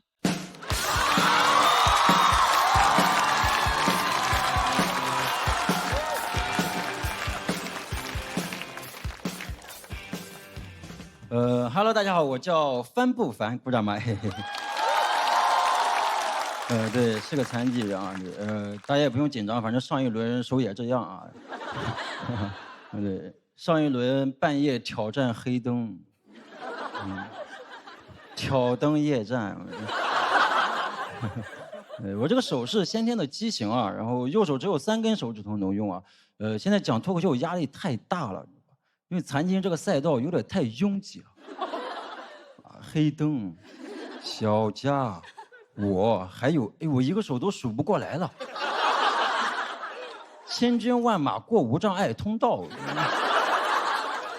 那个左手指关节是伸不开的，然后腕关节也是固定的，只能这么勾着啊。就这么说吧，我这个手一旦勾到什么东西啊，我自己是松不开的。我有一次坐着看电视无聊，摸了一下我的脚，勾住了。他俩在那手足相残。但脚也很委屈，毕竟是手先动的手。我每次认识新朋友破冰，都要像现在这样聊聊我这个手，所以我这个手又叫馊手。生活会有一些影响，比如我平时赶看外卖都是公共交通啊，就有人问我你能骑电动车吗？能骑，用不了刹车。我就得用这个手勾一下，是吧？那个车头就会晃。就我骑车上路啊，就会有一种真的会有人上路的感觉。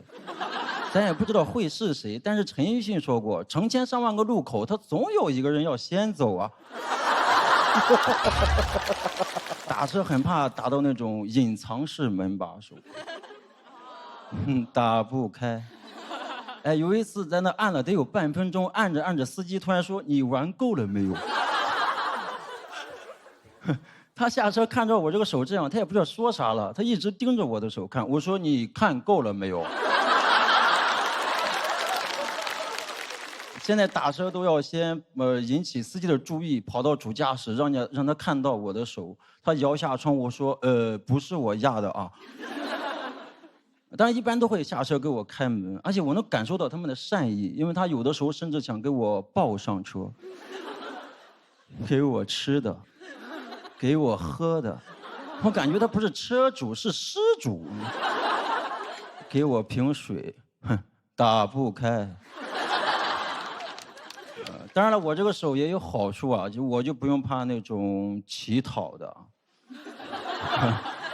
我之前在火车站坐着候车，有个人突然在我手上戴了个手串，我一抬头举了个牌子，写着聋哑人爱心助残，他就伸手问我要钱，我也把手伸了出来。他看见我的手，赶紧去摘那个手串，摘不掉，勾住了。然后他就急了。朋友们，你没有听过聋哑人为自己发声啊？他说：“你松开。”我还给他治好了。我这个手可真是妙手回春啊！那说实话，朋友们，作为一个真残疾人，遇到这种假的，我有义务教教他如何乞讨。当时我就躺地上了，正准备勾他的脚，他撒腿就跑。行，这次讹了个手串。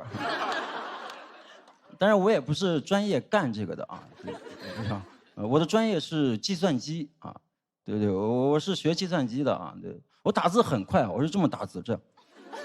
就朋友看我打字说，总感觉你的键盘很 Q 弹，感觉你在手打牛肉丸。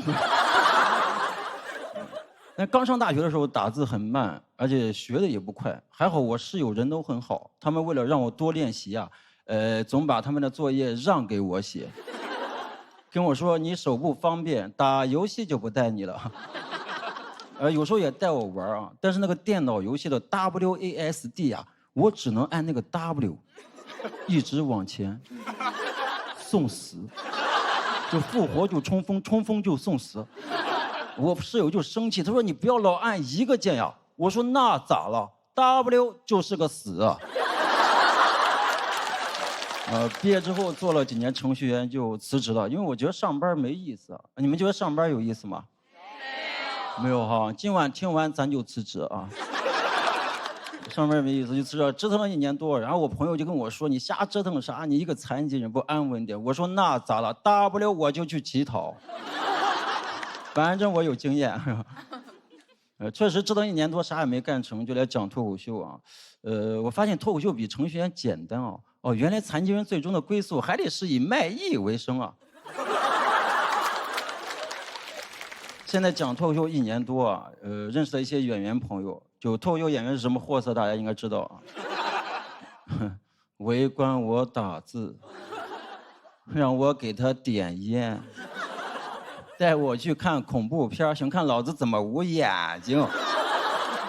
我看到恐怖的地方，直接用手勾住他的眼睛，他是真吓坏了，忘了这是谁的手了。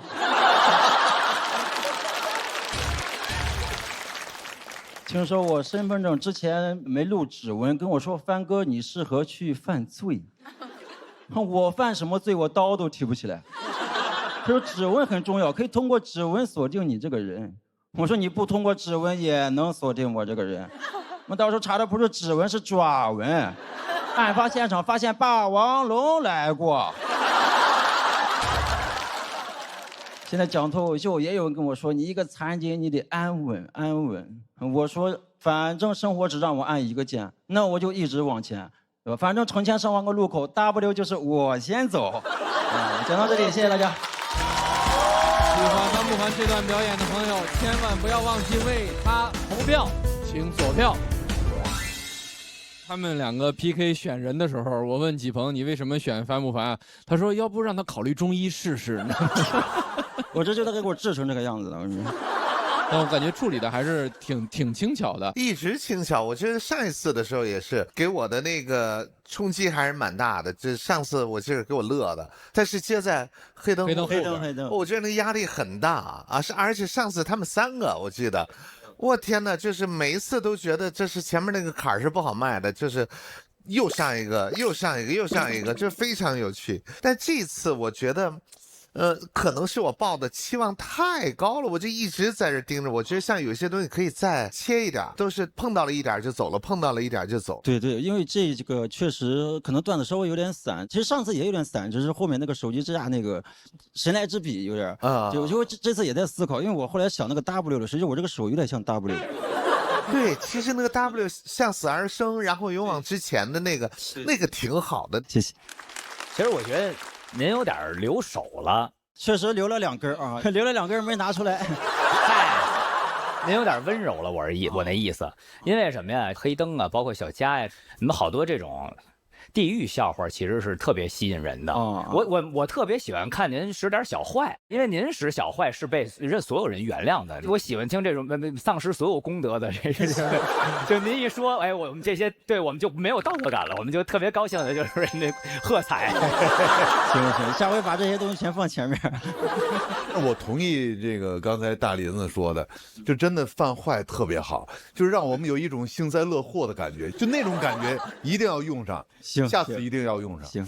就是其实到后半段的时候，我觉得我们听的还挺兴奋的，但是你的存在和黑灯的存在都特别的重要，就让我们看到你们的世界发生的事情，然后也会让这个社会有更多的一些变化吧。谢谢。那谢谢帆不凡的表演，我们把纪鹏也请回舞台中央，请看大屏幕。那我要先请165票的帆不凡暂时前往待定区。同时恭喜纪鹏173票直接晋级。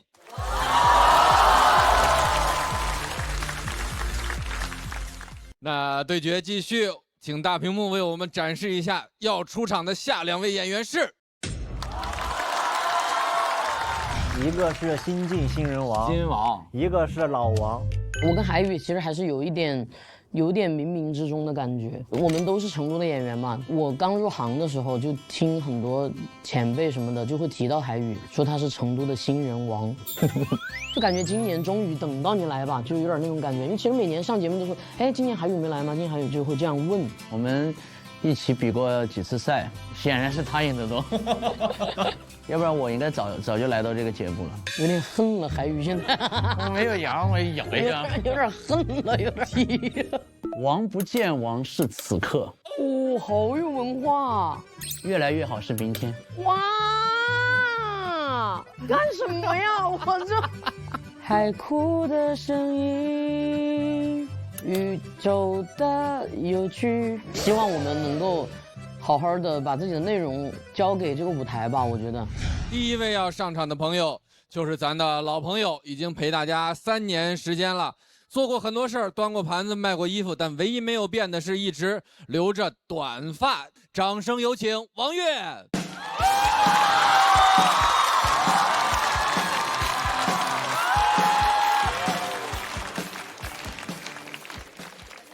大家好，我是王悦。哎，分享一下去年的一些事儿啊，朋友们。我去年应该有朋友知道，我得了个小病，这儿做了个小手术，甲状腺癌，但是已经好了，不要紧张啊。所以今天我不是要给你们讲这个病，我主要给你们讲一下投资。因为我几年前给我自己买了一份保险，我这个病它能赔16万。16万什么概念？那是16个 W 啊！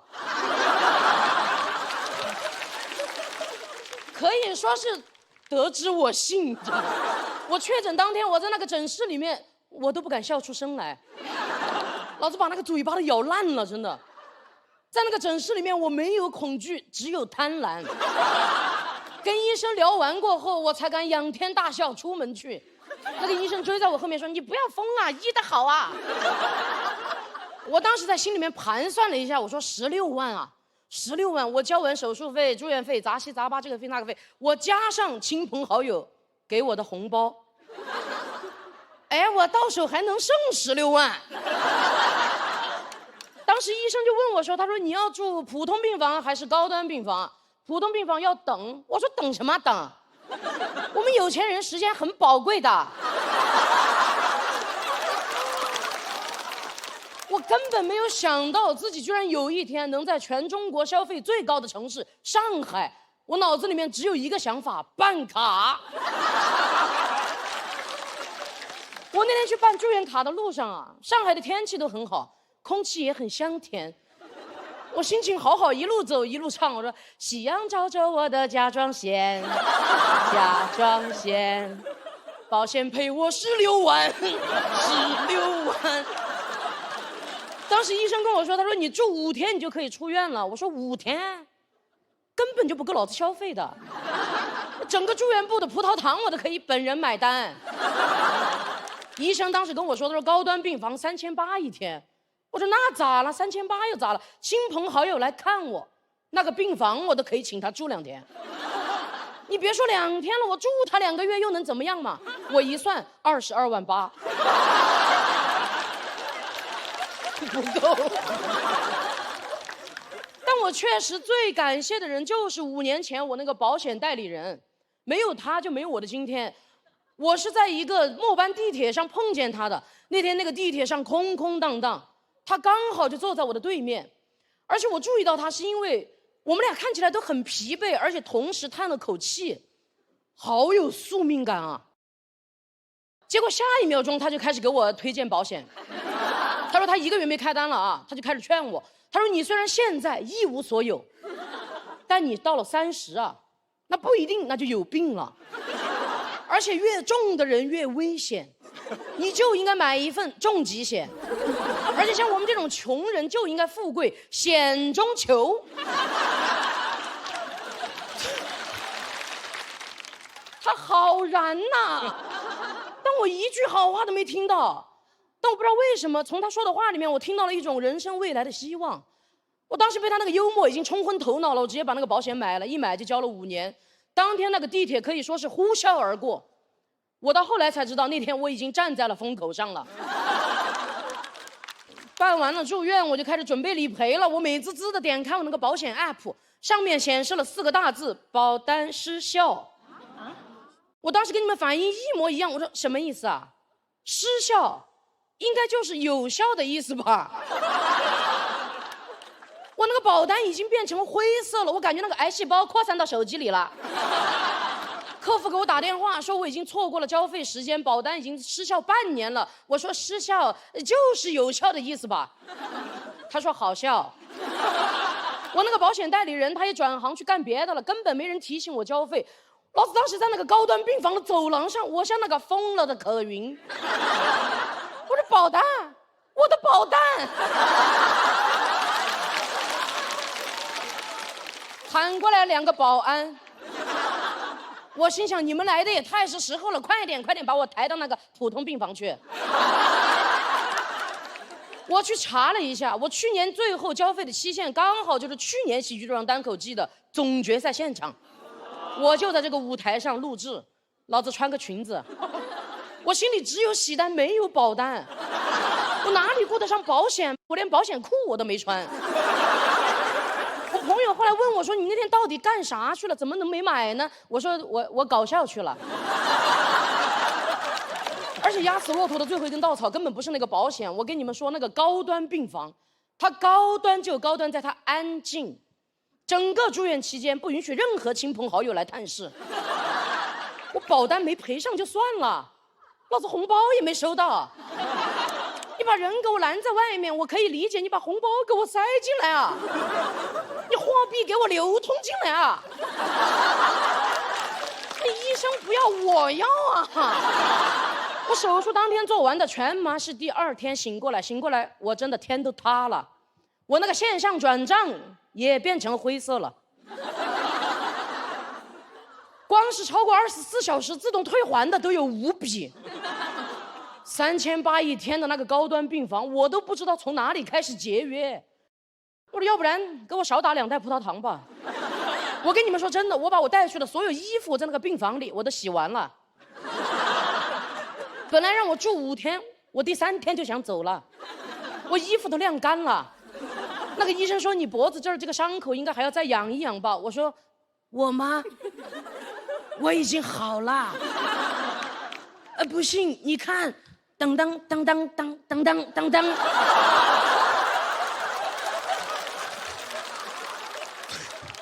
我出院过后，把我没有交保险的这个事情发了个朋友圈，好多人给我点赞啊。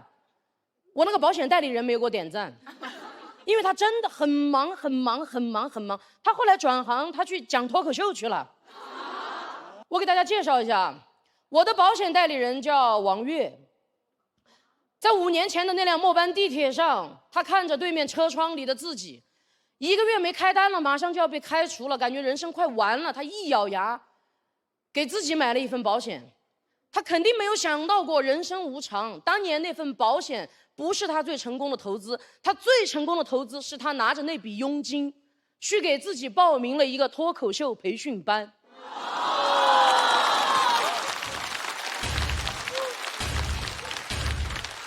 也是后来才知道，那些培训资料网上就有。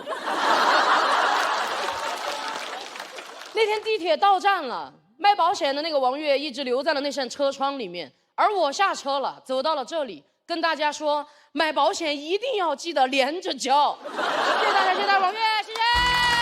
谢谢王悦。喜欢王悦这段表演的朋友，千万不要忘记为他投票。请锁票。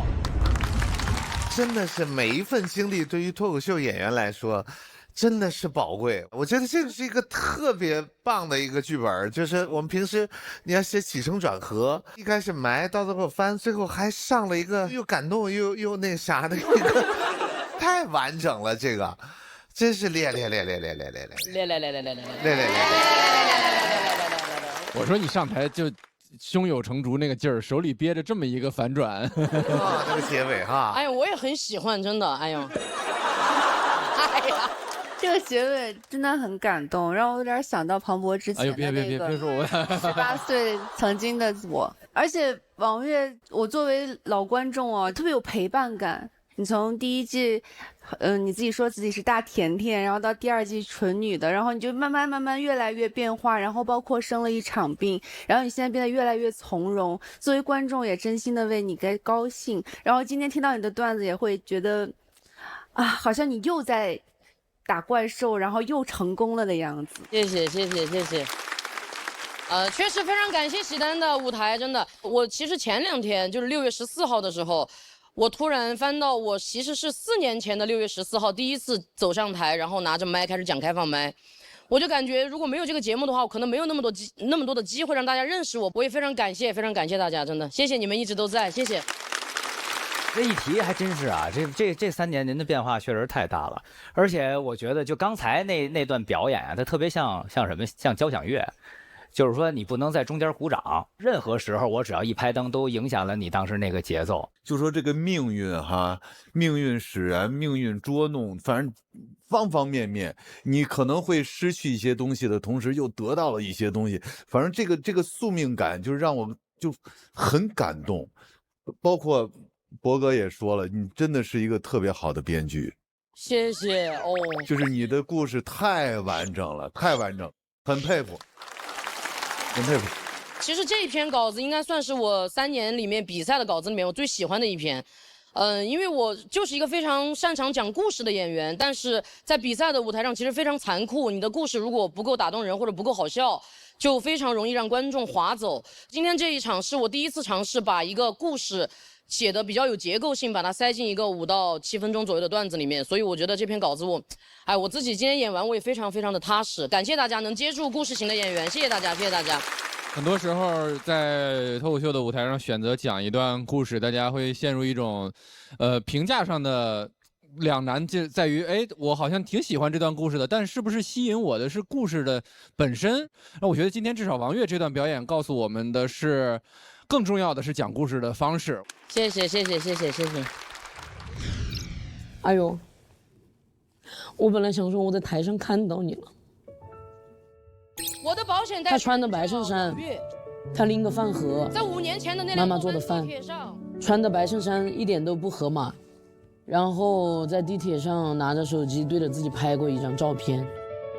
因为卖保险必须让他去买一件衬衫，然后他又不知道自己能卖多久的保险，然后就说先买一件试一下吧。我相信你肯定在观众席里面看到我今天穿了一个很合身的粉色衬衣吧，应该很羡慕。如果现在的我让你心里面还是有点难过的话，你其实可以把我忘了的。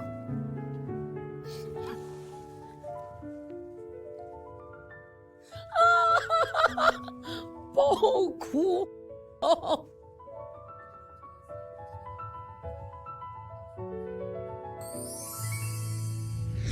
都安排好的啊！是啊，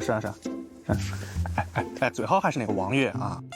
对呀，超级有实力，大家都认可，就他了，就这份了啊！好，挂了。你这给我夸的，不得不说，最正确的 pick， 那就是最成功的投资。你也知道他吗？虽然家里已经有我这么个北大体育生了，但也可以再多一个。所以我做足了功课，给我弟弟选了这个皇家美素佳儿望悦儿童奶粉，3岁以上的孩子都能喝，含有近6倍高活免疫球蛋白、乳铁蛋白和 DHA， 实力强护。我妈都说选的太对了啊！是这个望悦啊，给我看看。最成功的投资还是我这投资未来的眼光。好嘞，我们请王悦先来到休息区。王悦的对手今年第一次来到喜丹的舞台，上一轮的时候，他给我们带来了一些草原特色的解压技巧。这次他又带来了草原上的什么呢？掌声有请海宇。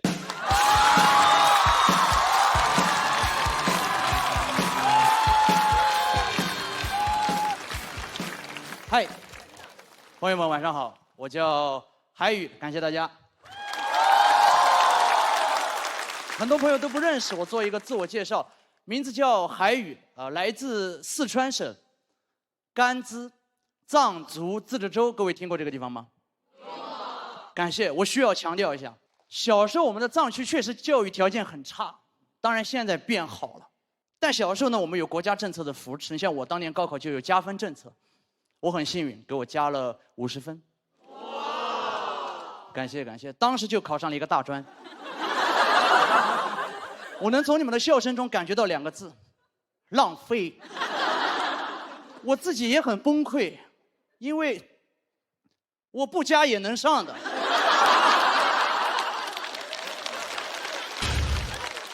我知道这一切很丢脸，但不怕大家笑话我，真的，我上了大专才意识到这很丢脸。因为在我遥远的甘孜藏区老家，我有6个最好的藏族兄弟，我们都加了50分，只有我一个人考上了大专，他们连大专都没考上。你说你在这样的环境里面长大，怎么可能怀疑自己是学渣？你只会觉得自己是文曲星下凡。除非那天我们7个兄弟一块看的，我作为我们7个兄弟里面唯一的一个状元，被他们围在中间，轮流给我提供情绪价值。他们看我的表情都有光，眼神充满崇拜，说：“海宇，你是天才，你太聪明了。”他们夸我那个话我都听不懂。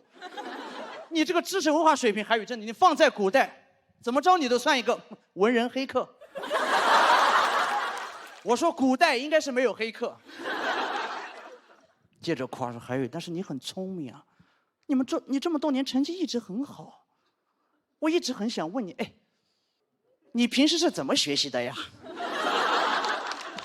我听进去了。读大专第1天，3个室友把我围在中间，说：“你加了50分，就来这儿啊？你平时是怎么学习的？”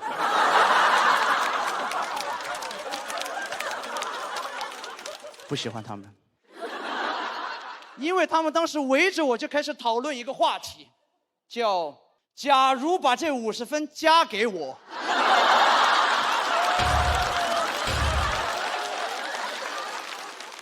我心想，你都假如了，你假如个大的好不好啊？给你加满算了，750分怎么样啊？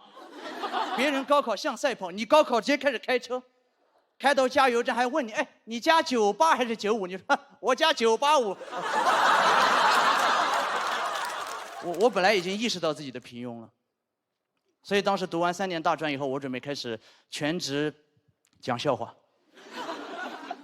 我那6个藏族发小知道了以后极力反对，说：“海宇，你这样对得起你学过的知识吗？你一个学霸，就应该回老家教书。”他们说：“钱学森注定是要研究导弹的。”帽子扣得太大了。我想，如果你要这么说的话，我更要讲脱口秀了，因为我跟钱学森一样，我们都是为了炸。然后他们建议我去考公务员，说我这么聪明。原话说：“海宇，你去考，北京的可能有一点点困难，但咱们生活的城市成都随便考。”我又听进去了。当年去考试，说实话，那些题我一道题我都看不懂，但不知道为什么就是很自信。每次只要一思考，脑袋里面就会传来一个声音：“小天才。”啊，不对，6个声音，阿卡贝拉环绕式的夸我。结果当然是没有考上，我还好能接受。6个藏族发小崩溃了，说：“可恶，竟然连你也做不到吗？太中二了。”我说：“我考的公务员还是2次元啊？”他们说：“可惜了，海宇，早知道你就应该报考甘孜州的。”考咱们甘孜州你肯定考上。我报的就是甘孜州的。他们真心为我感到遗憾，在我们7个人的微信群发一条消息，真的我都羞耻。发的原话说：“草原雄鹰跌落神坛。”我知道自己飞不起来，因为当时我在一个211学校打篮球，认识一帮好朋友，我已经开始产生那种被比较的学历焦虑。他们人很好，他们以为我也是他们学校的，跟我说的话越真诚越伤害我。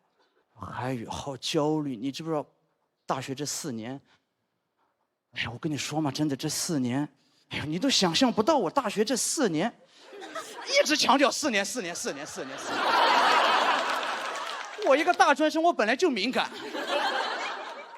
但我真的很自卑，不好意思承认，没有办法，我只能跟他说，我说，哎，对呀，我也过得浑浑噩噩的，我感觉就过了3年。没想到他们还把这个话茬往下接，说对呀，海宇，你说咱们这4年什么都没学到，不如去对面读那个大专呢。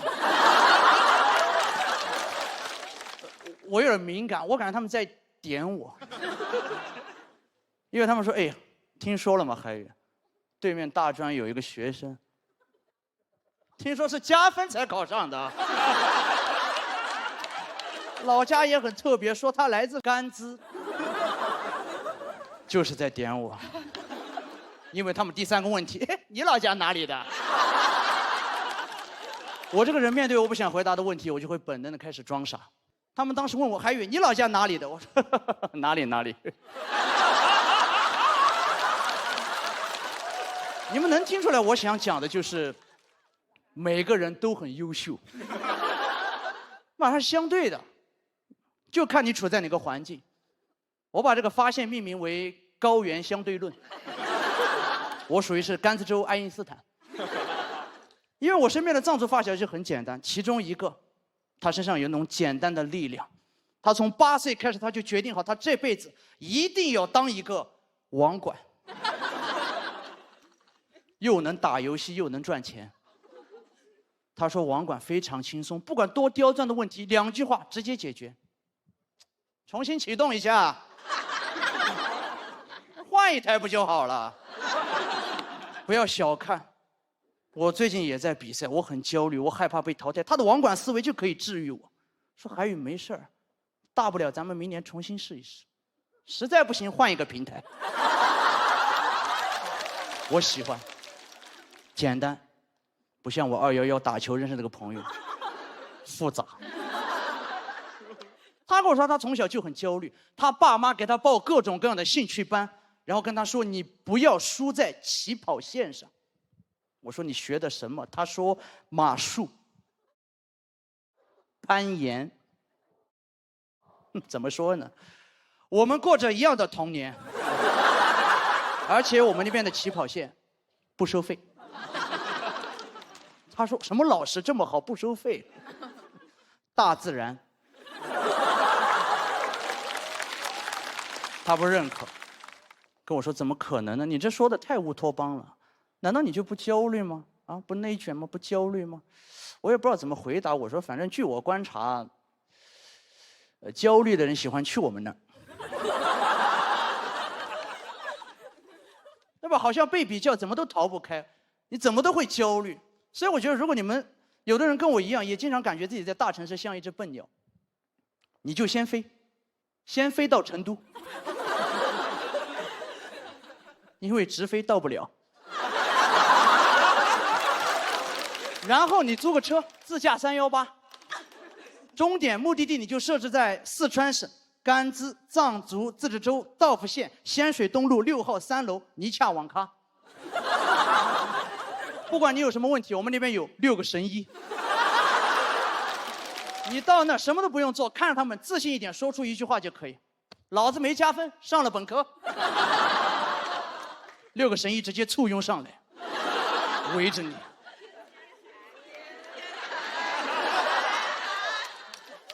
新的雄鹰出现了。谢谢你们，我是海宇，谢谢。谢谢海宇。3、2、1，请锁票。恭喜草原雄鹰。您是少数民族，您是藏族是吧？对，我算是半藏半汉。其实严格意义上讲，我应该只有1/4的藏族血统，因为我爸也是半藏半汉，我妈妈是一个汉族。但是因为工作的原因，就是我从小是在藏区长大。我特好奇，您小的时候一般是说汉语，说藏语还是？其实基本上我们那边基本上就是汉语环境多一点。现在少数民族语言的话，可能就是一些简单的方言交流，并不是说大家日常就都会用藏语交流，比较少。其实我感觉这个韩宇，就是他的表演有他自己的一个魅力哈，就是他游走在想要笑场和控制笑场的那个中间。他明明说的是自己的事儿，让我总感觉他在说别人，你知道吗？就有种幸灾乐祸自己的那个感觉，这个挺难的。对，这是一种设计，表演的设计，包括你的文本也是。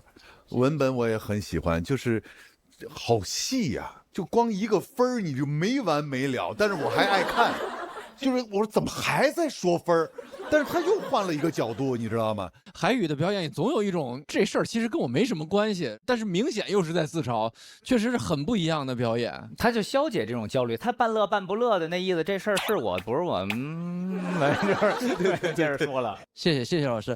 但是我想说一句，就是这个段子是有艺术加工的成分，我那6个兄弟没有那么傻，需要解释一下。他们是上了大专的哦，只是我的大专是最好的一个。我刚想说，我好想认识他们的6个兄弟，太会鼓励人了。你会觉得在他们身边一定会被满满的爱意和鼓励包围着的，所以他们的表达方式还是这样的，是吧？对，他们是这样的表达方式，只是我有点把他们写的有点傻。不过这点你也可以放心，但凡脱口秀演员身边的朋友哪一个落好了，基本上也都这样。我记得第1轮的时候，应该是最高分吧，218就是他。是的，海宇和刚刚的范不凡还有黑灯贡献出了我们第1轮可能最精彩的一场3人对决。一开始我记得黑灯上来的时候已经就给炸得翻的了，翻上来以后又真的是翻了个番，然后我的天哪，说这2个在前面，然后他最后上来又是个新人，对，他上来的时候其实我心里面就觉得可怜，你知道吗？我就觉得这太难了，结果我的天哪，我觉得你不仅仅是一个雄鹰一样的男人，你还是个黑马。谢谢老师，感谢，谢谢海宇，谢谢又顶住了，谢谢大家，谢谢。他们6个都是很简单的人，都是不复杂的人，都是很纯粹的人。我如果把他们6个人的名字全说出来，会非常像在背绕口令，分别是洛荣宾巴、泽仁多吉、泽荣扎西、高荣泽荣、仁兹翁修、泽荣降泽。来吧，这个叫泽仁多吉，这个叫洛荣宾巴。他段子全是偷我的，本来我才应该是那个说脱口秀的海宇。半夜12点左右，他给我打电话，他说：“哎，以前那个事情是怎么发生的？”我灵感不够，我就找他们就好。呆瓜，经常被人欺负。知道为什么我要走出大山了吧？在我们没有成年之前，我们就戴着帽子一起去爬我们家乡的一个山，叫独山。这个包有点重，你背一会儿；那个包太重，你背一会儿。啥也不想，非常的非主流，但是非常开心，是很开心的一个回忆。觉得这边搞真的想告诉大家的就是不用一定要去比较，虽然比较这个东西大家都逃不掉，但是一定有一些好朋友，一定有一些友谊是可以治愈这种比较的焦虑的。希望大家少一点对于这种被比较的焦虑吧。这个世界上还是存在着很多简单的人，在因为一些简单的事情而感到快乐。我们把王越也请回舞台中央。这一轮无论是各种角度，可以算得上是强对话了。积分组毫无疑问4票满分，那现场的观众会给出怎样的结果呢？请看大屏幕。你猜谁会赢？他俩有可能都上200。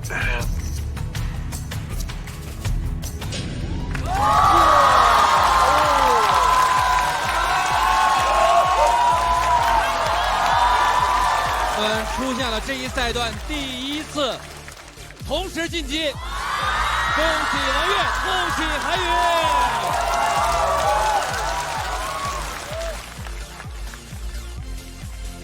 太牛了！哎呀，太牛了！哎呀，上晋级了，太牛了！至少在第3个赛段开始之前，对吧？这个二郎腿就不放下去了。二郎腿就翘起来了，我跟你说。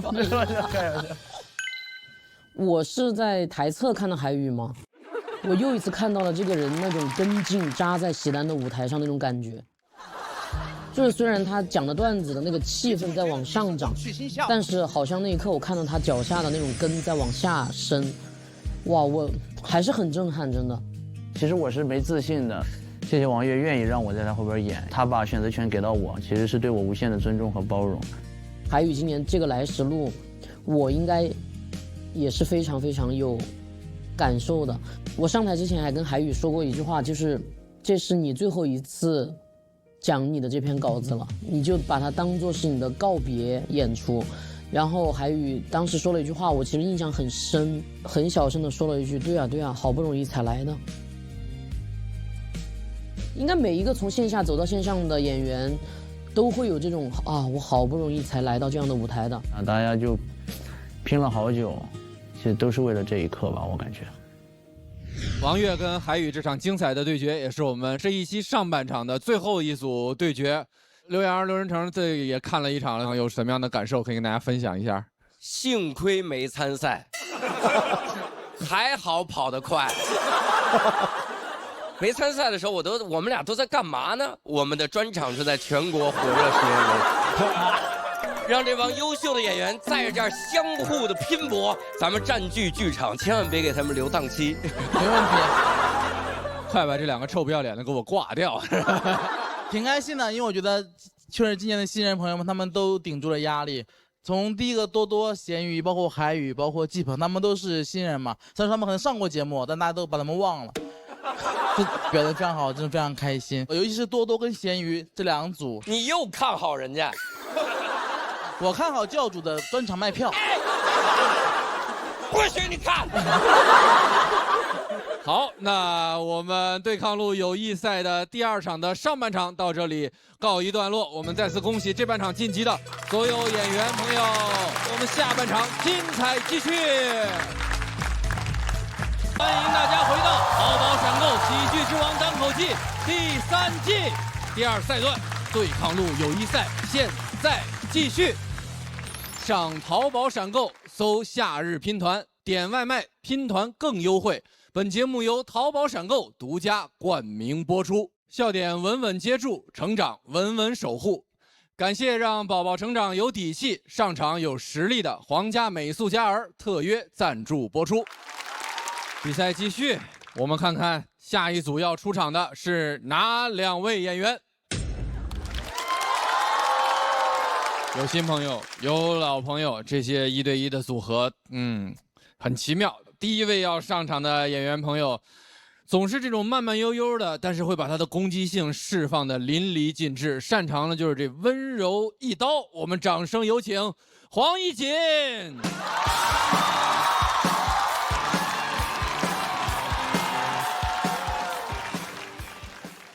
谢谢 ，Hello， 大家，我叫黄一锦，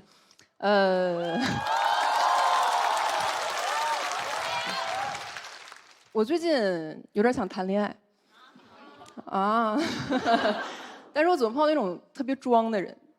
我前天刷社交软件，有个男生给我发来一条消息，他说 ：“Hello，I'm from Hong Kong。”你是哪里人？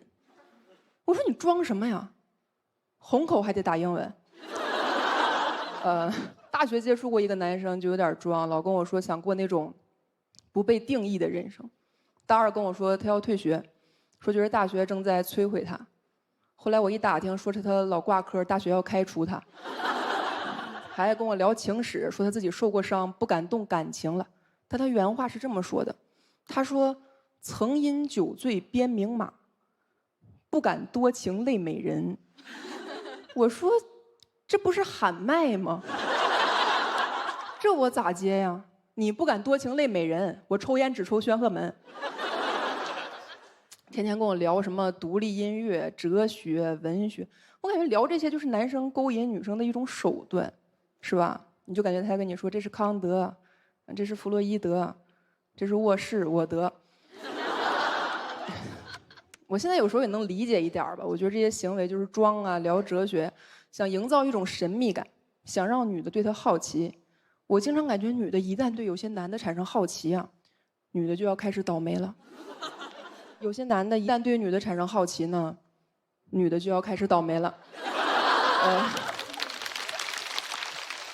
有一天他开车送我回家，但是过程里我是发现了这个人一些优点啊。第一个优点就是他有车，第二优点他是个很温柔的人，他会很温柔地提醒我系好安全带，然后再去别另一辆车。那天我们那个车刚上高架的时候，被一个司机变道超车，可能不小心别了一下，其实幅度很小，我都没有注意到，但可能因为他车里放的是那个《古惑仔》的主题曲，我不知道你们听没听过，就是那个叽喳风滚滚，没一说，这个男的情绪一下就上来了，一脚油门狠狠别了回去，给我吓傻了。他是从车的右边别的，撞就先撞到我，刮就先刮到我，甚至那个司机骂有病吧你。先有病的也是我，但这个事儿如果就到这儿结束了也还好，但他不知道下了高架是一个红灯，那个司机把车整个横在了红灯下面，拦住了我们的去路。那个司机走下车，靠在车门上点燃一支香烟，看向我们。大哥长得跟孙红雷一模一样，我俩在车上面面相觑，谁也不敢出声。车里唯一还敢出声是那个音响。但音乐已经从《古惑仔》的主题曲换成了片尾曲，就是陈浩南和他女朋友被人活活打死的时候放的那段音乐。我抬头看了一眼那个红灯，99秒，孙红雷朝我俩走了过来，越走越近，越走越近，越走越近。这个时候，这个男的按下了车窗，我这边的车窗。我那会儿特别怀念90年代那种手摇把车窗，但我真没招了。孙红雷过来骂骂咧咧让他下车，我也怕他俩打起来。大哥都站我这边了，我怕大哥越过我打他的时候亲到我，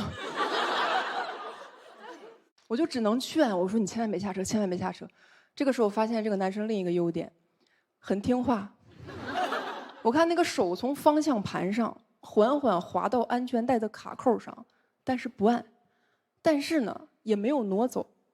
我后来想了很久，他为什么这样？我觉得他很有可能啊，是怕我按，他挡在这儿了。我看这个架势，我也指望不上他了，我就开始跟大哥求情，说好话。我说实在不好意思，你别跟我们一般计较，我们岁数小不懂事儿。他脑子有病，看康德。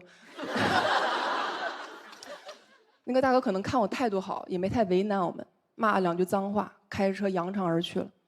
车上就剩我们2个人，太尴尬了，死一般的尴尬，尴尬到向我们大哥喊回来，能不能把我也带走？剩下半个小时，他一句话都没跟我说，直到把我送到我家楼下，憋出了一句：“要不是你，我就下车干他了。”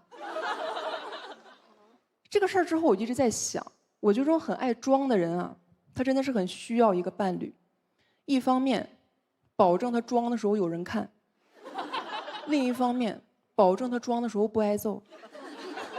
他要是跟我结婚的话，是必须上交工资的。他交的不是工资，是他的保护费。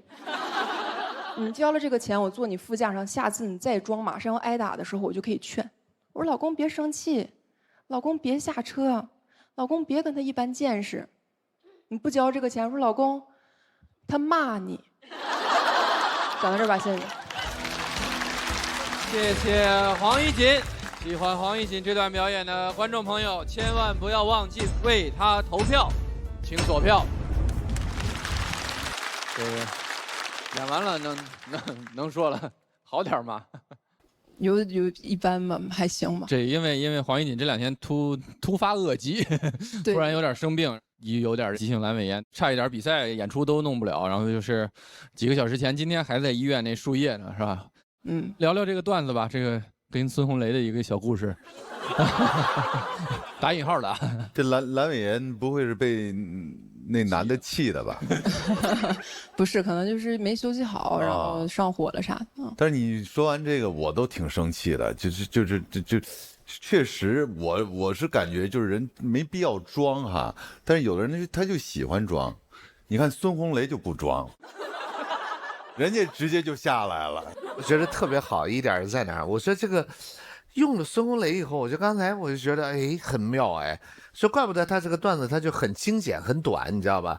因为一说孙红雷这3个字儿，就节省了500个字的描述，你知道吗？是吧？这那个人是啥样的，就清清楚楚的就站在那儿了，危险度有多大哈？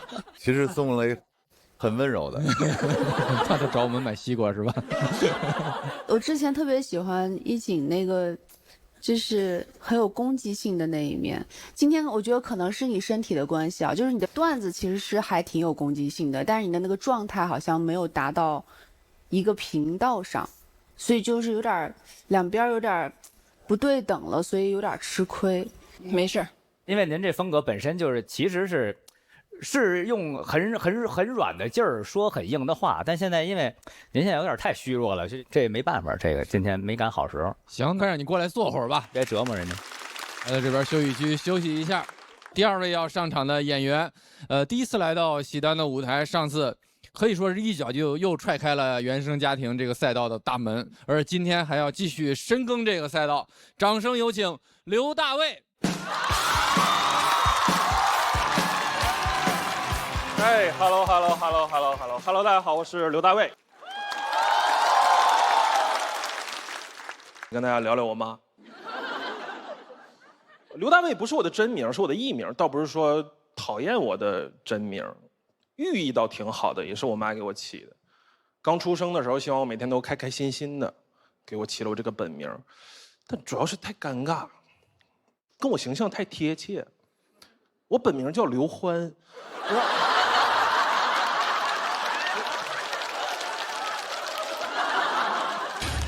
我现在最大的愿望就是想长大。哎，倒不是那种生理性的长大。我今年31岁，看我的脸也能看得出来，早就超额完成任务了。是那种社会性的长大。我妈是一个控制欲特别强的人，我很爱她，但有的时候不知道如何跟她平等的沟通。她直到现在依然会用那种约束孩子的方式去约束我，让我觉得压力稍微有点大。过年，躺沙发上放松一下，看会儿电视，觉得我的体态不对，你就好好说好商量，不非要用那种命令的语气。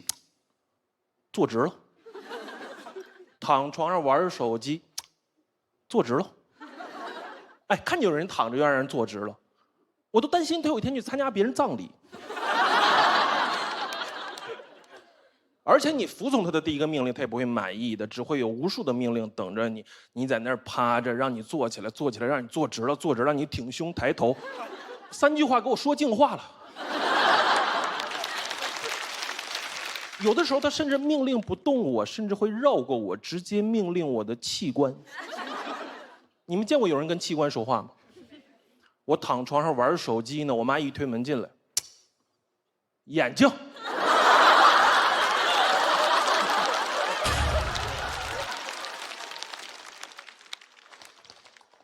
谁？还能单找他吗？你希望他怎么回答你呢？眼睛，你不能这样，你不能指望叫一个器官的名字就希望它发挥正常的作用，对吧？没用的，不可能说领导扣我工资了，我良心。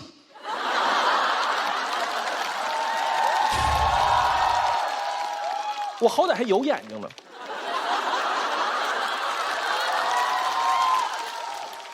但确实在家里待着不是很自在，所以挣钱的第1个月我就搬出去了。哎，在自己的家里自由，我甚至有点飘了。我甚至开始学习做一个体面的大人。我甚至跟我妈说：“我说妈，有时间来我家坐坐。”朋友们，客套是一种陋习。真来了，压力超级大，因为他每次来，他都特别喜欢把我家改造成他喜欢的样子。你知道什么是他喜欢的样子吗？就是我不喜欢的样子。感觉她不是我妈，她是梦。因为梦想改造家。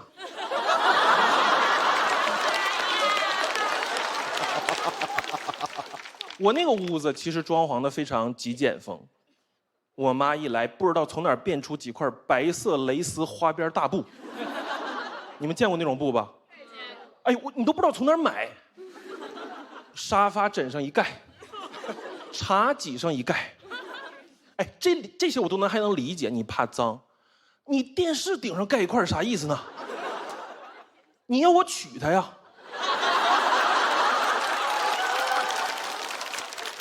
我每次看那个电视，我得把那个盖帘挑起来。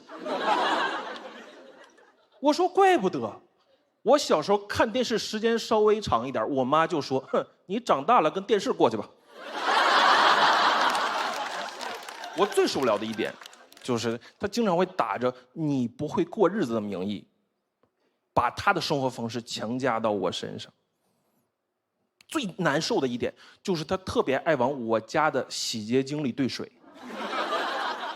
我不知道你们家里长辈有没有类似的生活习惯，因为他觉得原装用太浪费了，所以要兑水扩大它的体积。他都不是说这一瓶快用光了剩个底儿，灌水物尽其用用光掉，他是买一桶新的，不是浓缩的啊，普通那种新的，找一个单独的瓶子，调配1:200，我，你知道1:200什么概念吗？就是我可疯了，我甚至可以直接喝了它。我家的洗洁精别说不伤手了，都不伤胃。每一次快用光了，我妈就跟那个调酒师似的，找一个空瓶子，叭叭一对的。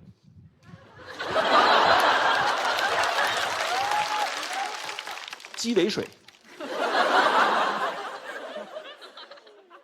我去外地上大学之前，我就没有用过正常的洗洁精。我第一次去我同学家玩，我才发现那玩意儿居然可以是粘的。有时候甚至我不在家，我妈都会来收拾屋子、盖布，然后走之前给洗洁精灌满水。哎，一点招呼不给你打，灌完就走了。我有时候出差回到家，一用那个洗洁精，那个触感挤到手里，我说坏了。哎。家里进妈了，我家里进贼你可以报警的。家里进妈你怎么办？你怎么跟警察同志说？警察同志家里进人了，丢什么了？丢什么？洗洁精的精被偷了。我甚至因为这件事搬过家。我不把地址告诉你总行吧？问我住哪儿也不好好问，你很难相信能从一个母亲的嘴里听到你别让我知道你家住哪儿啊。我也尝试沟通过，我说妈，我也是个成年人了，你尊重一下我的生活方式好不好？你不要把你的个人意志凌驾到我之上。但很难沟通，可能母子关系就是这样，因为他拿你当孩子，所以你的任何拒绝、不喜欢、不要，在他看来就是小孩子耍脾气，就是撒娇。你对他 say no， 在他听来是 say no， 对吗？ so 那加那的。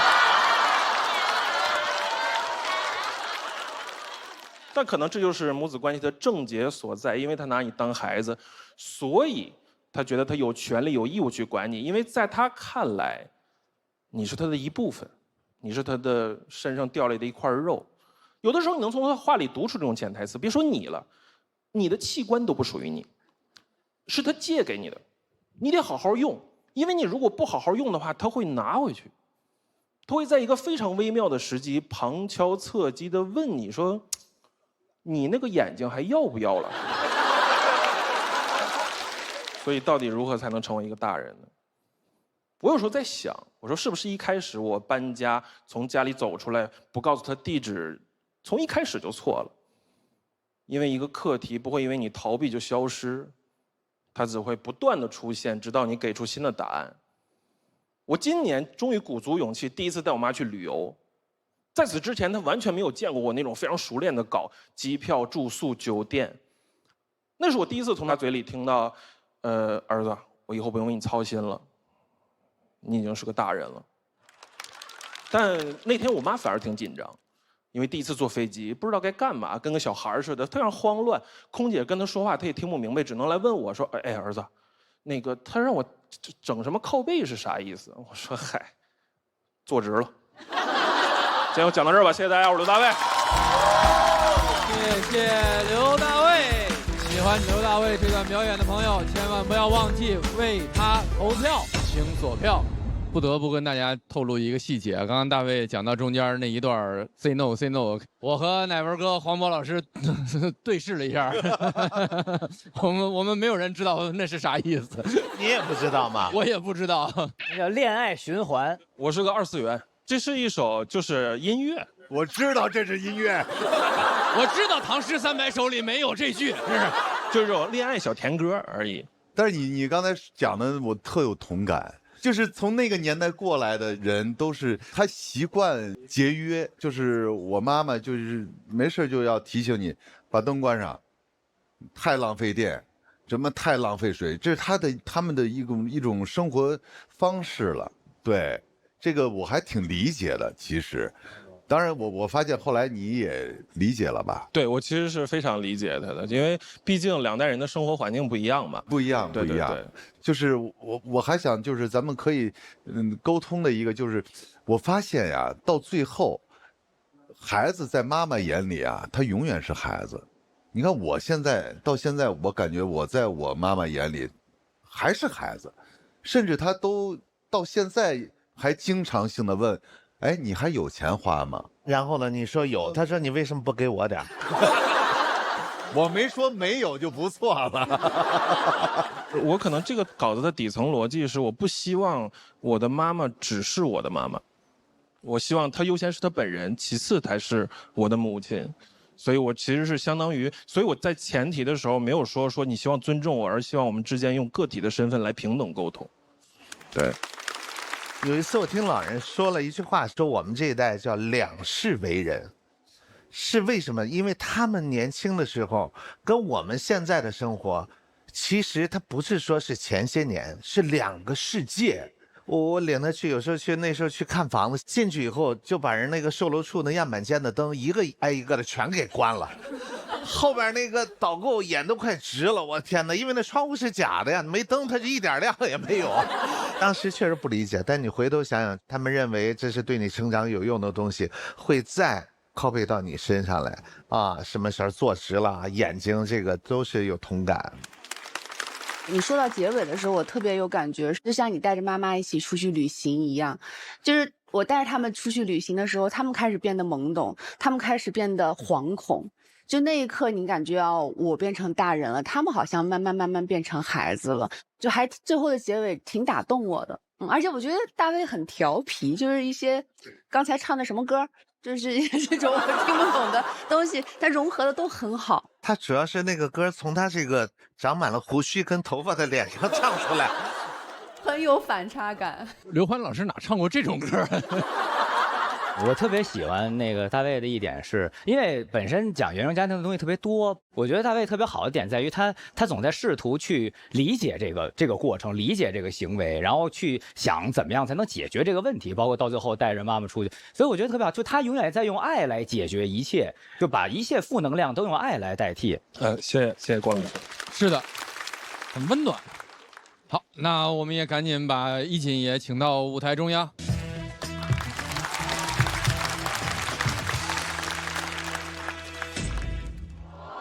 我们请黄一锦先到待定区休息。比完赛，我知道分数可能不太好，因为他状态也不太好，不知道该怎么说，好心疼，好棒啊！他那天穿了很好看的裙子，把自己的状态调到最好，但是他走的时候，我都感觉他已经快倒了。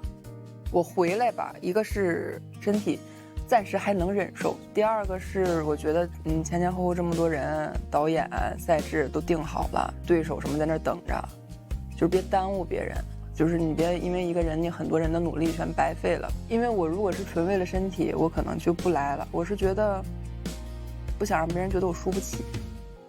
东北女人一生要强，如果赢了的话就显得很励志，但是就是生活不能那么顺你意嘛。我还是希望，如果有可能的话，我希望等他好了之后，我们找机会再打一次，以我俩状态最好的时候再交一次手。大前提就是还是希望他身体早点好起来。欢迎来到喜提一单脱口秀对决。今天庞博的对手是沈耿，庞博该怎么和他比拼口才呢？这么拼。上淘宝闪购搜夏日拼团，外卖低至5折起。恭喜您喜提单啊！拜托，给我一个脍炙人口的梗吧！脍炙人口。这梗真是越想越好啊！上淘宝闪购搜悦享，悦享会员享1对1即送券。救命啊！你写了我，又说我是烂梗，今天我就和你拼了！拼就拼，我拼好了。上淘宝闪购搜夏日拼团，点外卖拼团更好更优惠。那我们也祝贺刘大卫196票，直接晋级。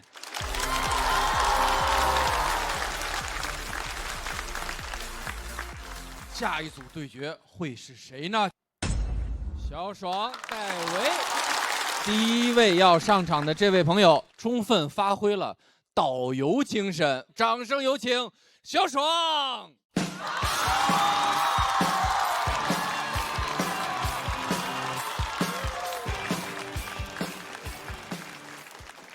你们好，我叫小爽啊，给大家自我介绍一下，工作确实是个导游，感觉现在导游工作还不太好做了，网上全是骂们的。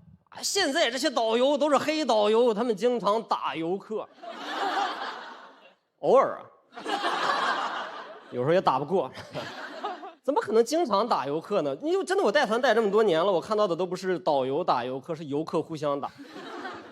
一般是情侣或者是2口子，因为一点小事就可以打起来，大打出手，是吧？我之前带过一次团，是带着一对夫妻去一个海拔3000多米的高山上，2个人就因为一点小事骂起来了，骂到缺氧。然后把氧气罐给他们，一边吸氧一边骂。那是我深刻的第一次感受到什么叫做不幸的婚姻让人感到窒息。其实我也挺想结婚的。但是我看过那次以后，我就觉得我这个人好像不太适合婚姻。我反思过一下自己的身上有很多问题，比如说我这个人抽烟、喝酒，晚上睡觉磨牙、打呼，我打呼特别厉害，我不用婚姻我自己就能窒息。我很害怕自己这些缺点会给自己的伴侣带来困扰，但是我身边的朋友会过来安慰我，他说不会的，不会的。如果对方爱你的话，他就应该接受你所有的缺点。我说这个世界上有一个人爱你了，都不给人家吃点好的。你知道这个世界上最爱你的人接受你所有的缺点。我说这句话是不是说反了呀？如果你爱一个人的话，你就不应该让人家接受你所有的缺点，你应该让你讨厌的人接受你所有的缺点。我老板才应该接受我所有的缺点。我婚姻我都想好了，以后我结了婚，我就应该白天跟我女朋友生活，晚上我去找我老板睡觉，还加班，让你感受一下群众的呼声。真的很内耗，很焦虑这个事儿。回家以后，哥跟我喝酒，还在劝我，他说就是配得感太低了。但别人对你好，你就应该学会接受，提高一下自己的配得感。我说别人对你好，你不应该感谢吗？你学会接受，那人家对你好图啥呀？就爱吃苦，所以才找的你。那你是个胆呀！你一个胆有什么好骄傲的，对吧？你一个胆有什么配得感？就越王勾践卧薪尝胆，天天吃苦，他有资格出来炫耀，他可以有配得感。你不能说那个胆跳出来，他就爱舔我。我能理解大家都喜欢优秀的人，但大家都喜欢优秀的人，那我们这些缺点比较多的人谁来喜欢？我就觉得优秀的人应该喜欢优秀的人，你们可以拿优点去匹配对方，那我们这些缺点多的人就应该用缺点来匹配对方，对吧？哎，你2个人有同样优点的时候可以做到相互欣赏，但是2个人有同样缺点的时候也能做到谁也别嫌弃谁，对吧？你一个人打呼就是打呼，2人打呼，对吧？同频共振。我觉得这也是好的感情。我之前看过一个新闻，我不知道你们看过没有当时说有一个大姐出门逛街闯红灯被车撞了，然后给自己老公打电话，老公心急如焚，匆匆赶到现场，闯红灯被车撞了。网友都在那儿骂没有素质，只有我知道爱情。那2个人就是闯红灯，他俩甚至倒在了同一个红绿灯，你知道吗？我看那个新闻的时候，我就哎呦太浪漫了，你知道吗？这泰坦尼克号跟他俩有什么区别？就是交通工具不一样嘛。你把人换一下，说的台词都是一样的。Rose 优壮嘛，爱壮嘛。之前谈到过一次这样的恋爱，我前女友就是这样的人。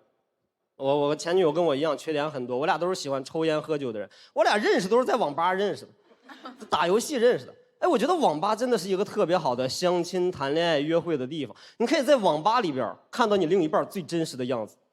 你就带他打2把排位赛，这排位赛输了骂人，素质低；排位赛输了不骂人，段位低。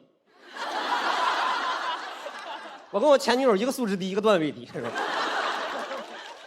我俩属于一见钟情型的，打2把游戏很开心，晚上就约会，找了一个烧烤摊说喝点酒，啊，聊得非常开心。通过聊天，我发现他跟我一样，不光喜欢抽烟喝酒，啊，什么不爱工作。啊，不爱学习，爱上网，不爱做饭，躺在家里点外卖，我都开始幻想我俩结了婚以后一块瘫痪在床上的样子了，你知道吗？后半夜的时候喝酒喝多了以后聊那个天，跟聊得乱七八糟的。我就问他，我说你平时有什么爱好啊？他说数学。我说数学也太小众了，高等数学嘛。他说15、20。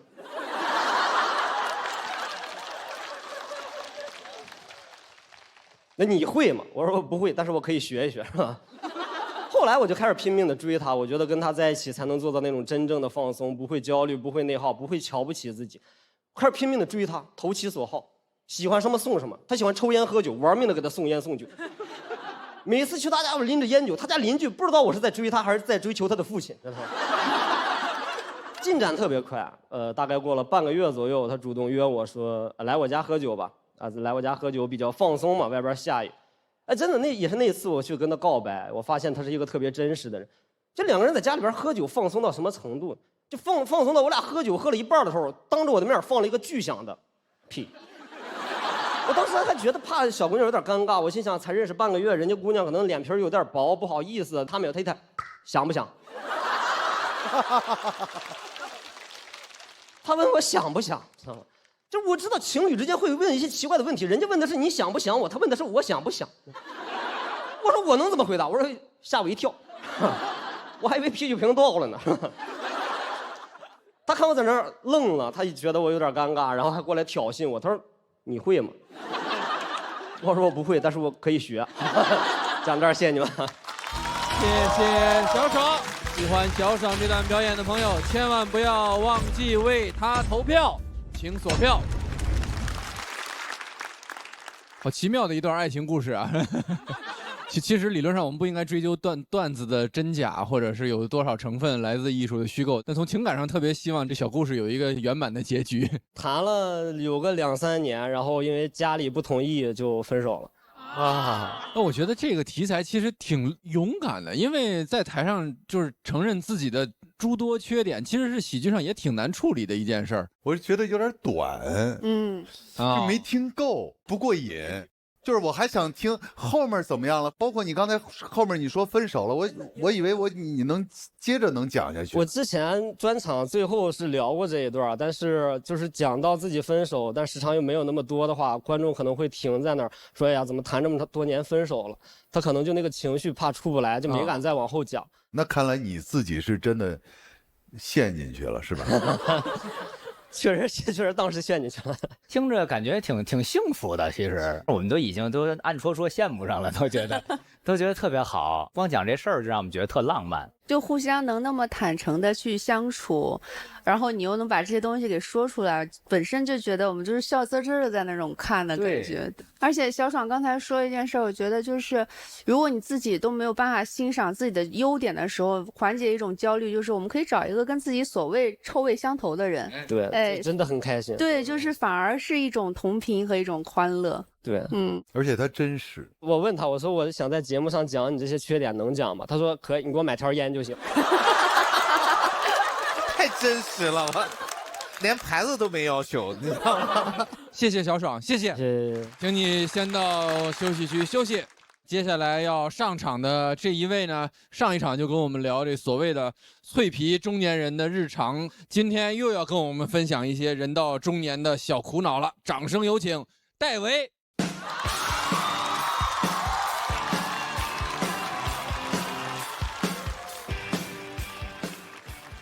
Hello， 大家好，我是戴维，我今年已经37了，这整体状态就是迷茫。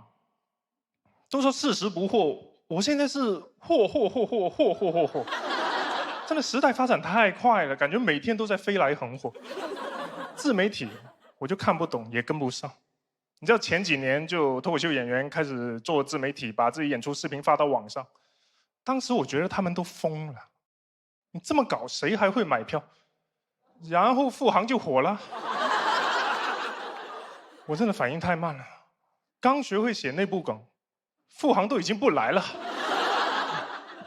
我最近才想明白这个事情，还是得做自媒体。但赛道已经很拥挤了，在考虑做团播。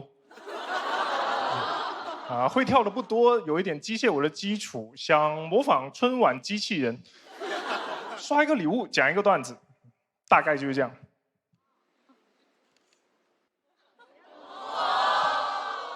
马路上压扁的老鼠是猫的薯片。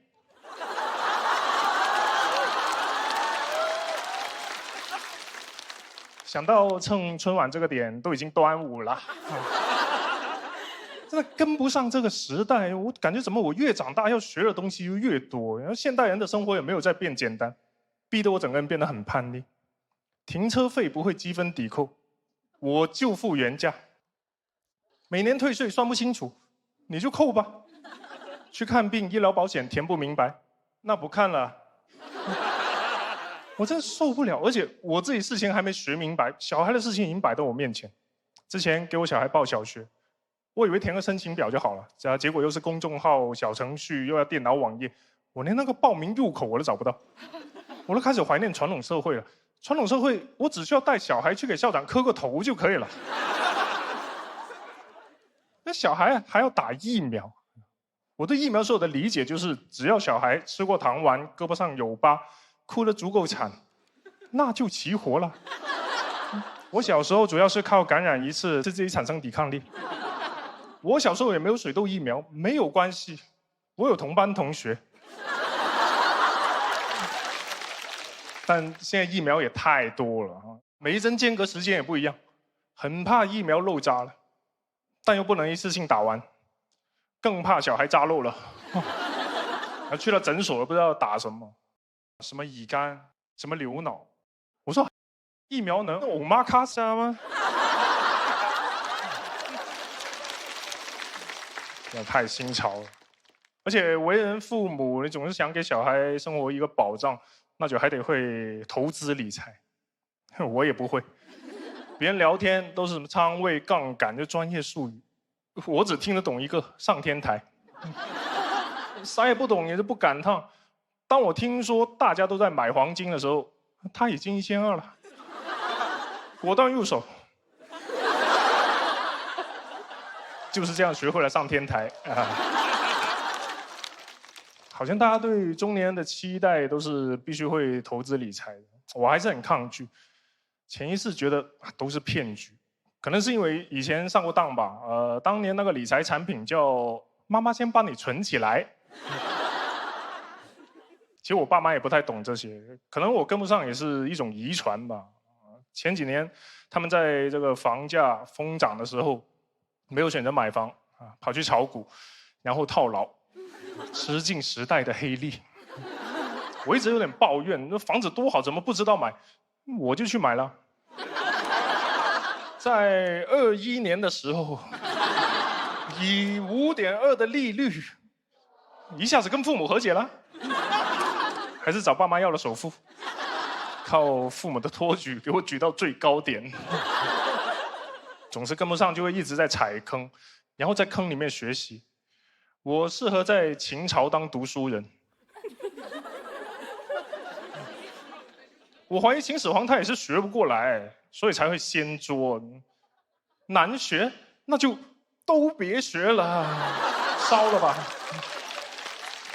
但如果非要说跟不上有什么好处的话，那就是有人会说我有少年感。他们不知道我清澈的眼神来源于无知。你懂得不多，不敢教别人，就没有爹味。那我从来不说让我来考考你，我都是答案能不能借我抄一下，从来没有教过别人。今天也是第一次啊，衷心建议各位年轻人好好学习，好好发展，然后答案借我抄一下啊！谢谢大家，我是戴维。谢谢戴维，喜欢戴维这段表演的朋友，千万不要忘记为他投票，请锁票。谢谢戴维，谢谢各位。这是真实的困惑很多哈。对，总感觉自己跟不上，学不会啊，反应比较慢。到这把年纪，好像还好多东西处理不好。你的那个焦虑，就是其实也是我们的焦虑，就是因为真的是太快了，快到就是你得系上安全带，要不然你会被甩出去的那个节奏。所以说，你中年37就中年了。您说呢？我50多，那算我以为我是中年，中少年，啊，中少年。你心态不错呀。其实我也不懂你说的这些，咱们俩是同龄人，但你给人的样子很年轻，好像你在说这些事儿的时候，就是有种不匹配的感觉。我不信他不懂，因为我觉得戴维是个聪明人，人家还开那个脱口秀俱乐部呢，人家还是吧？你不有成功的这个投资理财经验吗？我是俱乐部的吉祥物了，我合伙人经常骂我是实习生。那其实我觉得是那个感觉，因为你这一段里面虽然时长跟篇幅都没有很长，但其实涉猎了很多的话题，从你个人的这个生活，什么从脱口秀嘛，甚至是自媒体啊什么这些，然后又到打疫苗，对，又一下又一下，对，然后我就觉得跳切的有点快，是稍微每一样都没说明白，好像是吧？就是因为他不懂嘛。我这么深的这节目，我这太深了。那就学吧，学无止境是。那我们先把小爽爷请回舞台中央，我们的观众朋友会给小爽和戴维怎样的结果呢？请看大屏幕。之前体验了这个比赛机制美妙的一面，残酷的一面又要来到我们面前。按照规则，因为两位都没有达到160票，所以我要请小爽和戴维暂时都前往待定区。接下来就最后一组了，看看今天最后要上场的两位朋友是谁？黑灯普拉斯，那想挑战这两位朋友的就站到身后。命中注定的组合，跟你们讲不清楚，你们不懂。他们不懂。哎，我们俩和节目组对抗，对抗路友谊赛，打得开心一点吧，我也不会打出什么脑浆。对，脑浆。我看不过你，我就往你太阳穴上面捶一拳。普拉斯。拉完了，斯里兰卡人讲段子都比你好笑。我再也不去斯里兰卡。嘿嘿嘿，噔噔噔噔噔，你淘汰了。我觉得他赢，我觉得斯里兰卡人那个挺好笑的。第一位要上场的朋友，他虽然看不见，但是一直盯着很多无障碍设施的问题。这一次他又盯上了什么？掌声欢迎黑灯。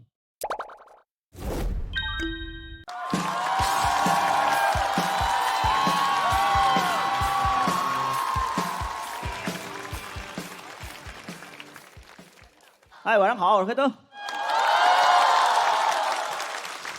上个月有观众看我演出买票被骗了100多万，碰到骗子了，做了一个假的大麦网，几乎一模一样啊！说要身份验证一下，跳到支付软件扫了个脸，10分钟169万，169万就为了看我一眼，你感觉给我都能把我治好了，我都能看他一眼了。这个数字啊，是他朋友发私信告诉我的。说钱大概是追不回来了，我跟你说一下这个事儿，你上节目写个段子宣传一下。我说这宣传了个啥呀？这有个人特别有钱，还很好骗，是吧？我说这样吧，因为你这么说的话，没有帮助到他嘛，对不对？我还是想弥补他一下。我说这样吧，以后让他别买票了，我这辈子所有的演出，他可以免费来看。他说你人还挺好的，但是我不知道他这辈子还想不想看演出。我注意到了一个细节，就他本来是有票的，也是2手收的，到入场之前那人把他割了，说不卖给你，我自己要看了。他在剧场门口想收一张票，再搜到那个骗子那儿去了。我想有没有可能前面那个人也是骗术的一环啊？对吧？有可能在我开票的时候他就开始布局了。哇，真的骗局太精妙了，不得不说他还非常懂脱口秀，他还知道谁的票紧俏一些。他是卖刘仁成的票，没人上当。骗子可能是最希望脱口秀这个行业好的人，他巴不得所有人的票都卖完呢，他没准会给我们刷好评，说家人们小北的专场好评如潮，一定要来看啊。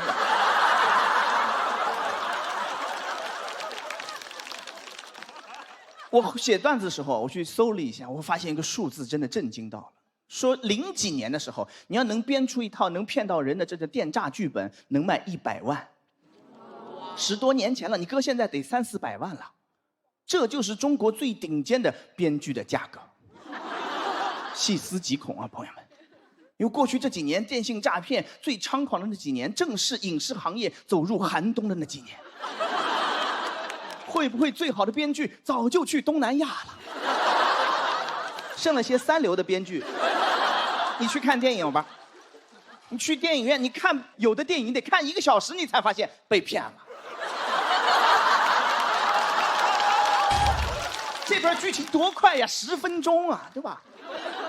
真的如果真的是这样的话，我就觉得有点太可怕了啊！而且你发现每一个那个电诈的话术啊，也特别像一个精彩电影的开局。说恭喜你中了一张豪华游轮的船票，泰坦尼克号。啊，说赶紧来一趟，你儿子在海边失手把人给打死了，哪吒。而且现在会根据你泄露的隐私给你定制专人的剧本。我们的隐私泄露的太严重了，就都是这些平台泄露出去的。以前你想一个 ID 就能注册了，后来要你的邮箱号，要你的手机号，要的越来越多了，越来越过分了。我前几天点开一个 APP， 它要查看我家网络上的其他设备。你干什么？你一个放歌的软件，你干什么？你摸我家冰箱干啥啊？那黑胶是看上我家的牛柳了吗你啊？都是他们泄露出去的。我觉得平台就应该负起这个被骗的这个责任，你们应该全额承担，对吧？甚至我注册的时候，你就应该先发给我一笔钱，我到死没被骗，钱再还给你，是吧？你都搞什么超前点播了，超前赔付怎么了，对不对？但是没人听我的，就是我就自己想一想，就怎么办呢？一遍一遍跟大家讲，买票一定要小心，不要相信什么领导票、内部票，都是骗人的。一场演出不看不会死的，错过就错过了，错过了你就等。好的演出肯定还会返场的，不会返场的垃圾错过省钱就是。你真要有那169万，直接给我，我可以上你家给你演，我能把你家冰箱都演燃起来，你信不信？没办法，只能一遍一遍这么讲，因为反诈真的很难做的。这么多年，我见到过一个反诈宣传，在杭州看到的，小区楼下拉个横幅说3号楼王先生裸聊被骗28万，这个真能教育人，但只能教育到王先生一个人。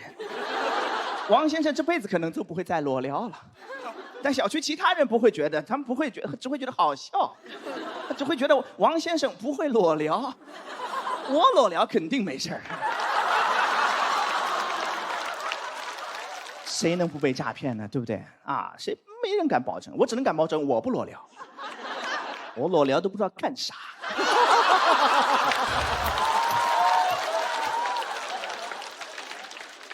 我的观点是什么呢？我觉得是，没有人不会被骗，你只是没有碰到适合你的那个剧本。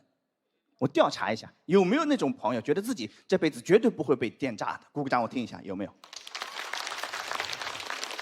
怎么会有这么多盲目自信的朋友？你们是最容易被骗的人。跟你说录综艺给个链接，你就敢往里点啊？陌生手机给你打电话，你真敢接呀？你们胆子是真大呀！吓不吓人？你自己想一想，吓不吓人？闵行区银杏广场集合，等半天来一大巴给你拉走，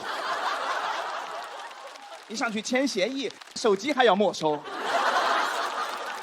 拉到荒郊野外，你不知道什么地方，给你关起来，开始先折腾2个小时，在那等半天，对吧？然后给你发一吃的，想放松你的警惕，然后开始折腾，一帮小丑上来给你们逗你们笑，对吧？搞到后半夜，凌晨1点了，困不困？你眼睛都不敢闭呀！再一睁眼，园区。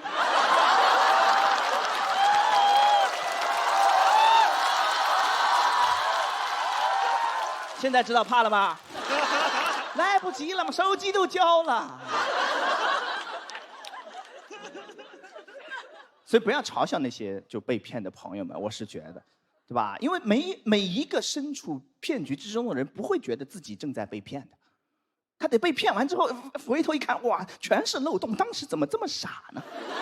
你想想看，你在那广场等的时候来了个大巴，你会觉得你要上当了吗？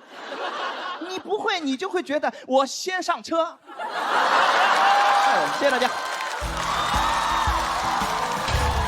谢谢黑灯。喜欢黑灯这段表演的朋友，千万不要忘记为他投票，请锁票。好了，这帮人已经完全放松警惕了，可以收网了，可以收网了。这不是演习。哇，这个不但是好笑，还有功德呀！这真的是纯纯的反诈宣传，这是。是，别人花了169万啊，然后这个买给他一个素材，你知道吗？我都担心这个是不是你搞？买剧本来着。他都这样了。但是我是觉得这个对社会来讲啊是功德。对于咱平台来讲，我跟你说，下一次还有没有观众，我都觉得有点悬。您还是单纯，您就没怀疑过，您今天在这儿是我们所有人。我都觉得我跟他是同伙，你知道吗？演员，我们都是演员。对，所以你们小心点。这次黑灯完全没用他以前的盲人视角的这个方式来讲这个故事啊，这次是完全脱离开了，他跳出所谓的就是说舒适区吧。其实你放下了自己的武器的同时你就能捡起新的武器。这个特别棒，而且这个是多长时间的事儿？这是5月10号，这不就刚刚的事儿吗？对，1个月前嘛。天哪，真的什么事儿千万不要让这个脱口秀演员这个逮着，你知道吗？对，逮着迅速成段子，太厉害了。不要购买任何黄牛票，好的演出一定会返场。对。那刘仁成也不是不好卖，刘仁成也挺好看的。但是总编剧牺牲了一项，就是大家去看小刘的奇妙冒险。黑灯，你才说刘仁成都自杀了。没有，我完全不在意，因为那梗是我想的。菜。我喜欢他骂我，你知道吗？没有，他骂我特别中听。哎，而且呢，还特别往心里去。但我觉得他说了有一句话也特对，就是你可能没遇到你的那真正的剧本，所以你会一直觉得什么都骗不了你啊。因为说实话，我说相声这么多年，一直觉得自己才是骗别人的那个人，因为我们在舞台上经常塑造一种骗子的角色，我也特别喜欢演骗子。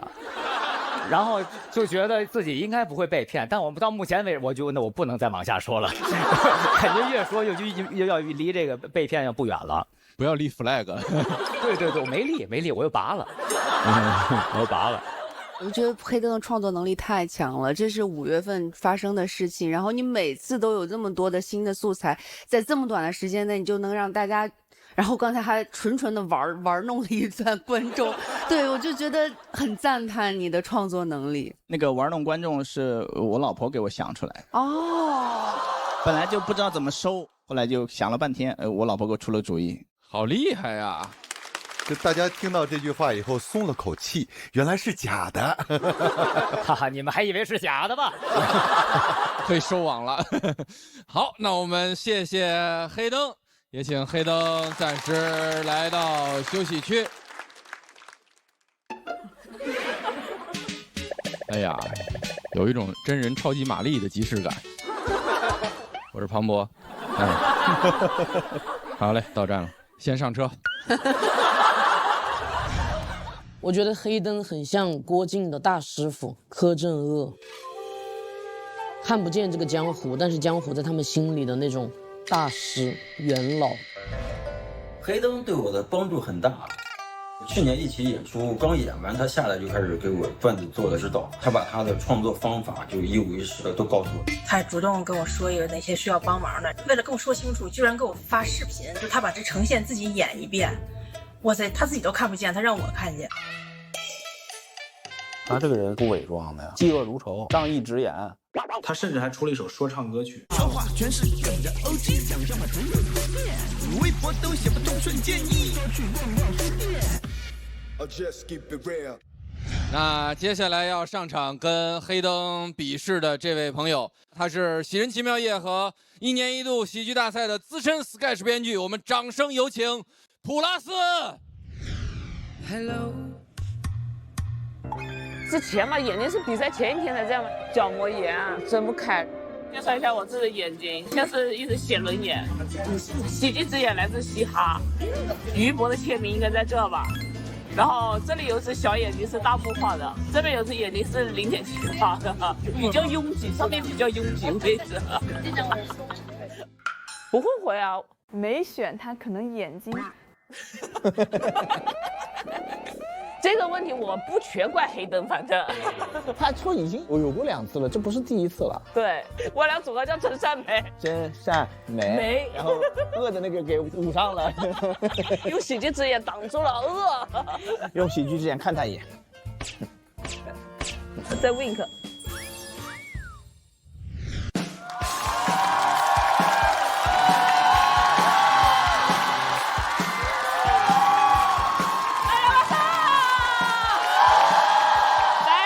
看一下这边的观众，再让这边的观众看一下我。自我介绍一下，普拉斯，中国 sketch 教母。今天是黑灯 plus 版。眼睛选对手之前还是好的。现在我和黑灯2个人凑不出一双慧眼。质疑黑灯，理解黑灯，成为黑灯。其实昨晚突发恶疾，角膜炎破损，然后发炎，现在睁不开眼。而且我本来的开场应该是大家看我这个样子，其实我身体很差。现在不用了，大家看我这个样子就知道我身体很差了。前几年生了一场大病，急性胰腺炎，差点进 ICU。当时在北京出差，下不了床。我打电话给我最好的朋友周姐，让她来救我。人在生病的时候，就是需要一个靠谱的朋友。周姐穿着拖鞋就出现了，她看见我整个人全成一团，烧到红温，开口第一句话就是：“我的天，好大一只基围虾！”打车到了医院，给大家科普一下：如果一个女生生大病，医生一定会问你一个问题：最近有没有性生活？因为这涉及到治疗方案。医生问我最近有没有性生活，周姐说她没有。绝对没有。我说周姐，你让我回想一下。周姐说普拉斯，你那叫回味。根本不了解这个病。医生跟我说急性胰腺炎非常严重，胰腺是管胰岛素的。我还和他抖机灵，我说我知道，做人留胰腺，日后好相见。周姐帮我缴费回来，我跟周姐说，周姐我得了急性胰腺炎。周姐说：“我的天，厉害！”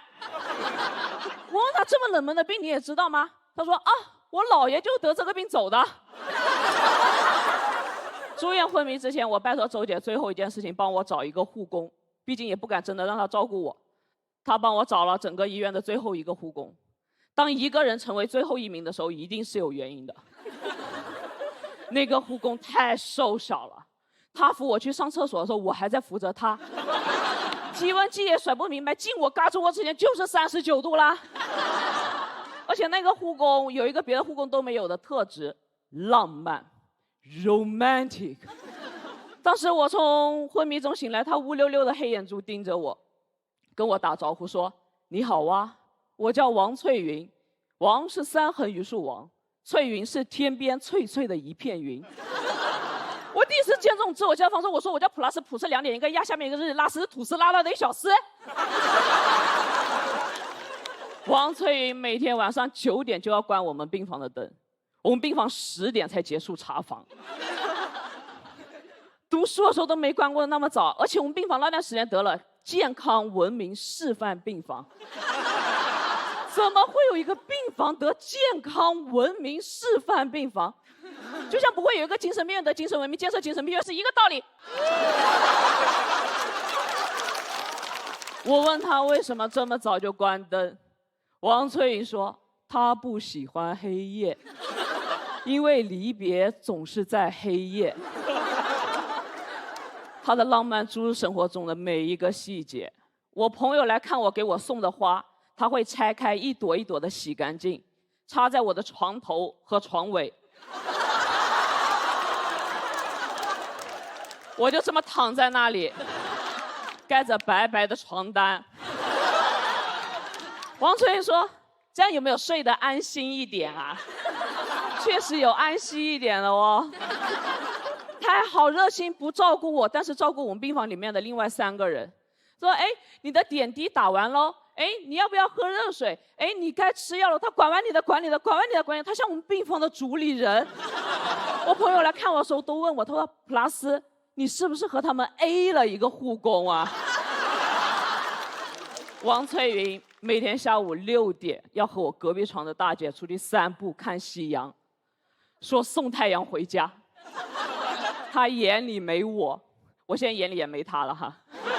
整天想着往外面跑，我感觉我找的不是一个护工，而是一个老公。那段时间不仅仅得了急性胰腺炎，还得了焦虑性依恋。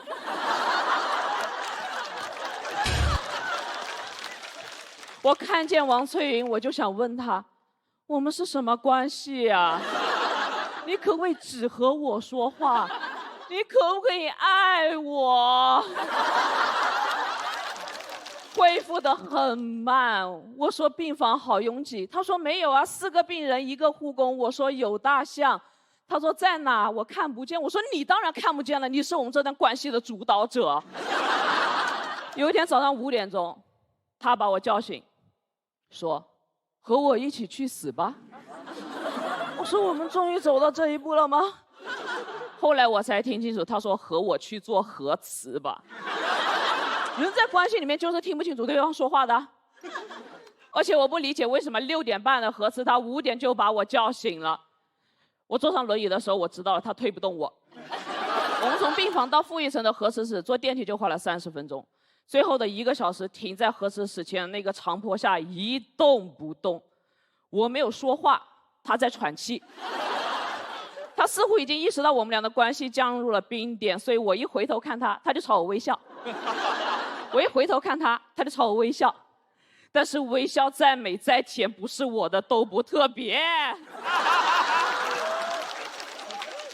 我说这个轮椅有这么难推吗？他说你先下来。我从轮椅上下来，他唰就把轮椅推上去了，然后又下来扶我。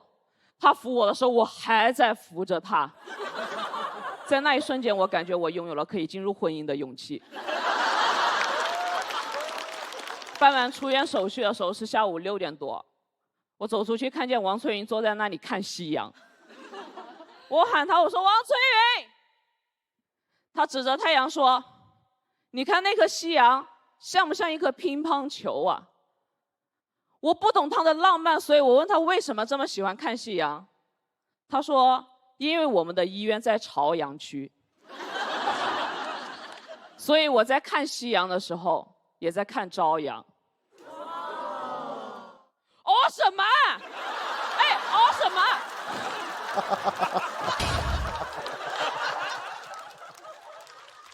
这对我的病情有任住吗？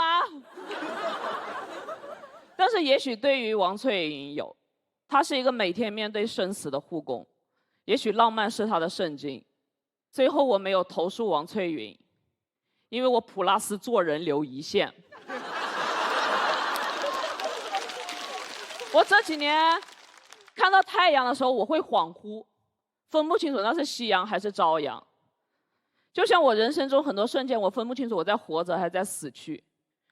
住院的8天让我想到了很多。其实感谢王翠云，如果没有她，我5天就能出院了。谢谢大家，我普拉斯，谢谢。喜欢普拉斯这段表演的观众朋友，千万不要忘记为他投票，请锁票。你的这个整个这个段子，我觉得挺高级的。这个王翠云，你看大家都共情她，是因为普拉斯啊，他把自己描写成一个小人，所以当大家欧的时候，我为什么拍那一下，就是这个点，我才慢慢明白，你是把自己扮演成一个小人，然后其实是衬托那个人的浪漫，但是那个人的浪漫，其实你早就读懂了。你懂我。但我怎么觉得他是真的生气啊？博哥，你也懂我。他就是有一股，真的就是一股还没有释放出来的一个能量跟气体在身体里边游荡。就是其实我觉得你那股气儿还没过去。对。你开始上来以后，我说这是都怪黑灯，不是他有毒，我没选他，啥事没有吧？我们也都一直以为他这不传染。我觉得能把那个王翠云延展到婚姻关系，我觉得延宕的蛮有意思的。但是能感觉到你，就像刚才博哥没有那么消解，可能对，就是你好像还没有消解掉一些东西，有点拧巴的感觉。因为如果没有他，我真的能早出院很多。因为我生病的时候，刘洋也去看我了，他应该见过我那个护工。当时就是我们几个看普拉斯的人在照顾普拉斯。我特别想补充一句。他们2个人，一个遮着2只眼，一个遮着1只眼，好像5条悟在打卡卡西啊！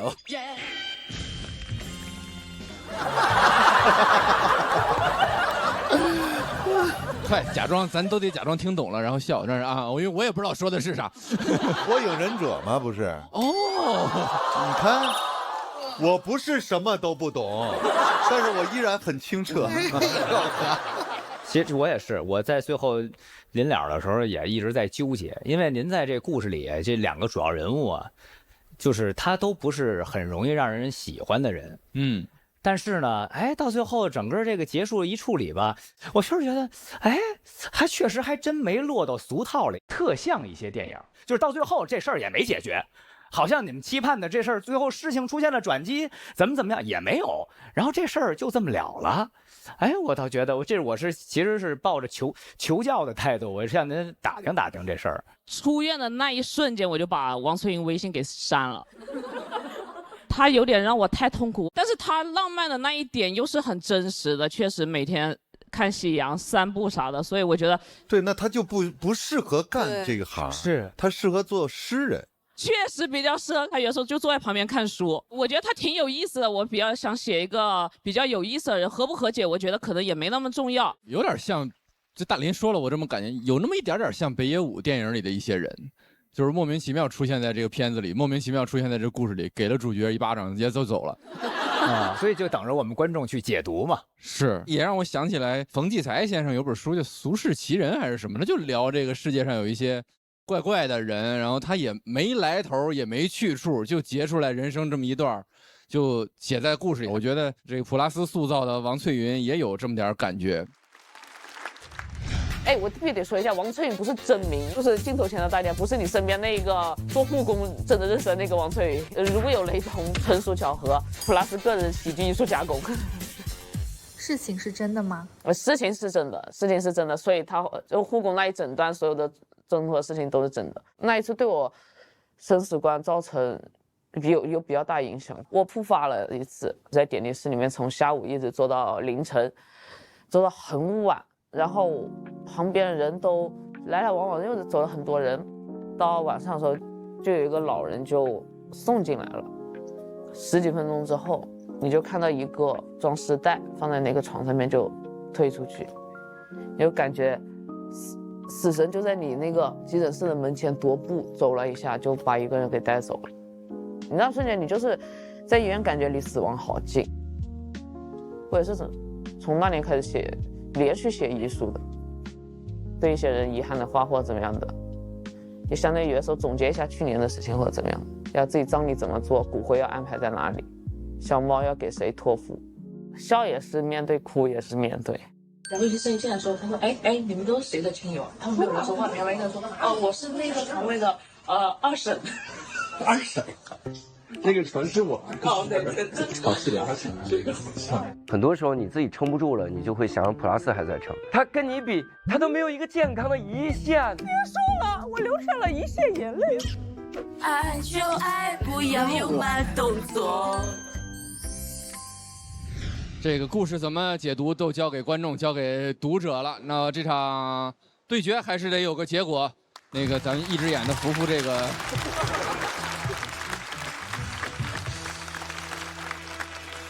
黑灯、普拉斯都是拿到气氛组的满票。那现场的观众最后会给出我们最终这组对决怎样的结果，请看大屏幕。恭喜黑灯。普拉斯182票，很优异的成绩，但还是要暂时前往待定区。我先扶他上去吧，我先扶他上地方。我们也恭喜黑灯215票，直接晋级。是最高了吧？对。那随着黑灯跟普拉斯这场比赛的结果也出来了，我们第2赛段对抗路友谊赛的第2场就全部结束了，谢谢各位。一起来看一下目前的得票情况。淘宝闪购更优惠，你的喜报已就位，请看大屏幕。恭喜黑灯获得本期比赛的最高分。够快、够好、够优惠，淘宝闪购将与你一起见证够闪耀时刻，并且为你准备了惊喜福利。谢谢所有的演员为我们带来的精彩表演，感谢各位观众对我们的支持，谢谢我们的气氛组组长。我们下一场精彩继续，下周再见。欢迎来到淘宝闪购喜剧之王单口季第3季，对抗路友谊赛精彩继续。在我那个年代啊，我的 QQ 号码就只有7位，加班真的有加班费。中国男足真的进过世界杯。然后他就开始教我用垃圾话干扰前锋，偷偷踩人家的脚后跟儿。当开始叫我吐口水的时候，我说教练，咱们要不先守一下道德的底线。我买了本黄渤老师的情商书，叫《黄渤的说话之道》。我估计他看到这本书都得说什么说话之道，我不知道呀。我觉得我能成为你段子里边出彩的梗，我是感到无比的骄傲。谢谢您，谢谢您，主要是您让奖就非常感谢。你之前也没跟我商量过呀。所以很多时候你不是穷，你只是很摇滚，你穿的不是2手衣服，是新裤子。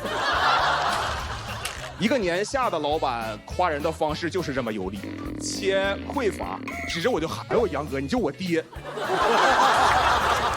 那个导演拒绝我的理由是，他说我太重量级了。我刚开始都没听懂，我说我还是个素人呢，然后我才反应过来，我说节目体量这么小吗？这综艺不是 S 级吗？是小马的 S 啊。这个对决会有怎样的结果？请看大屏幕。哇，差点满票啊！爱情。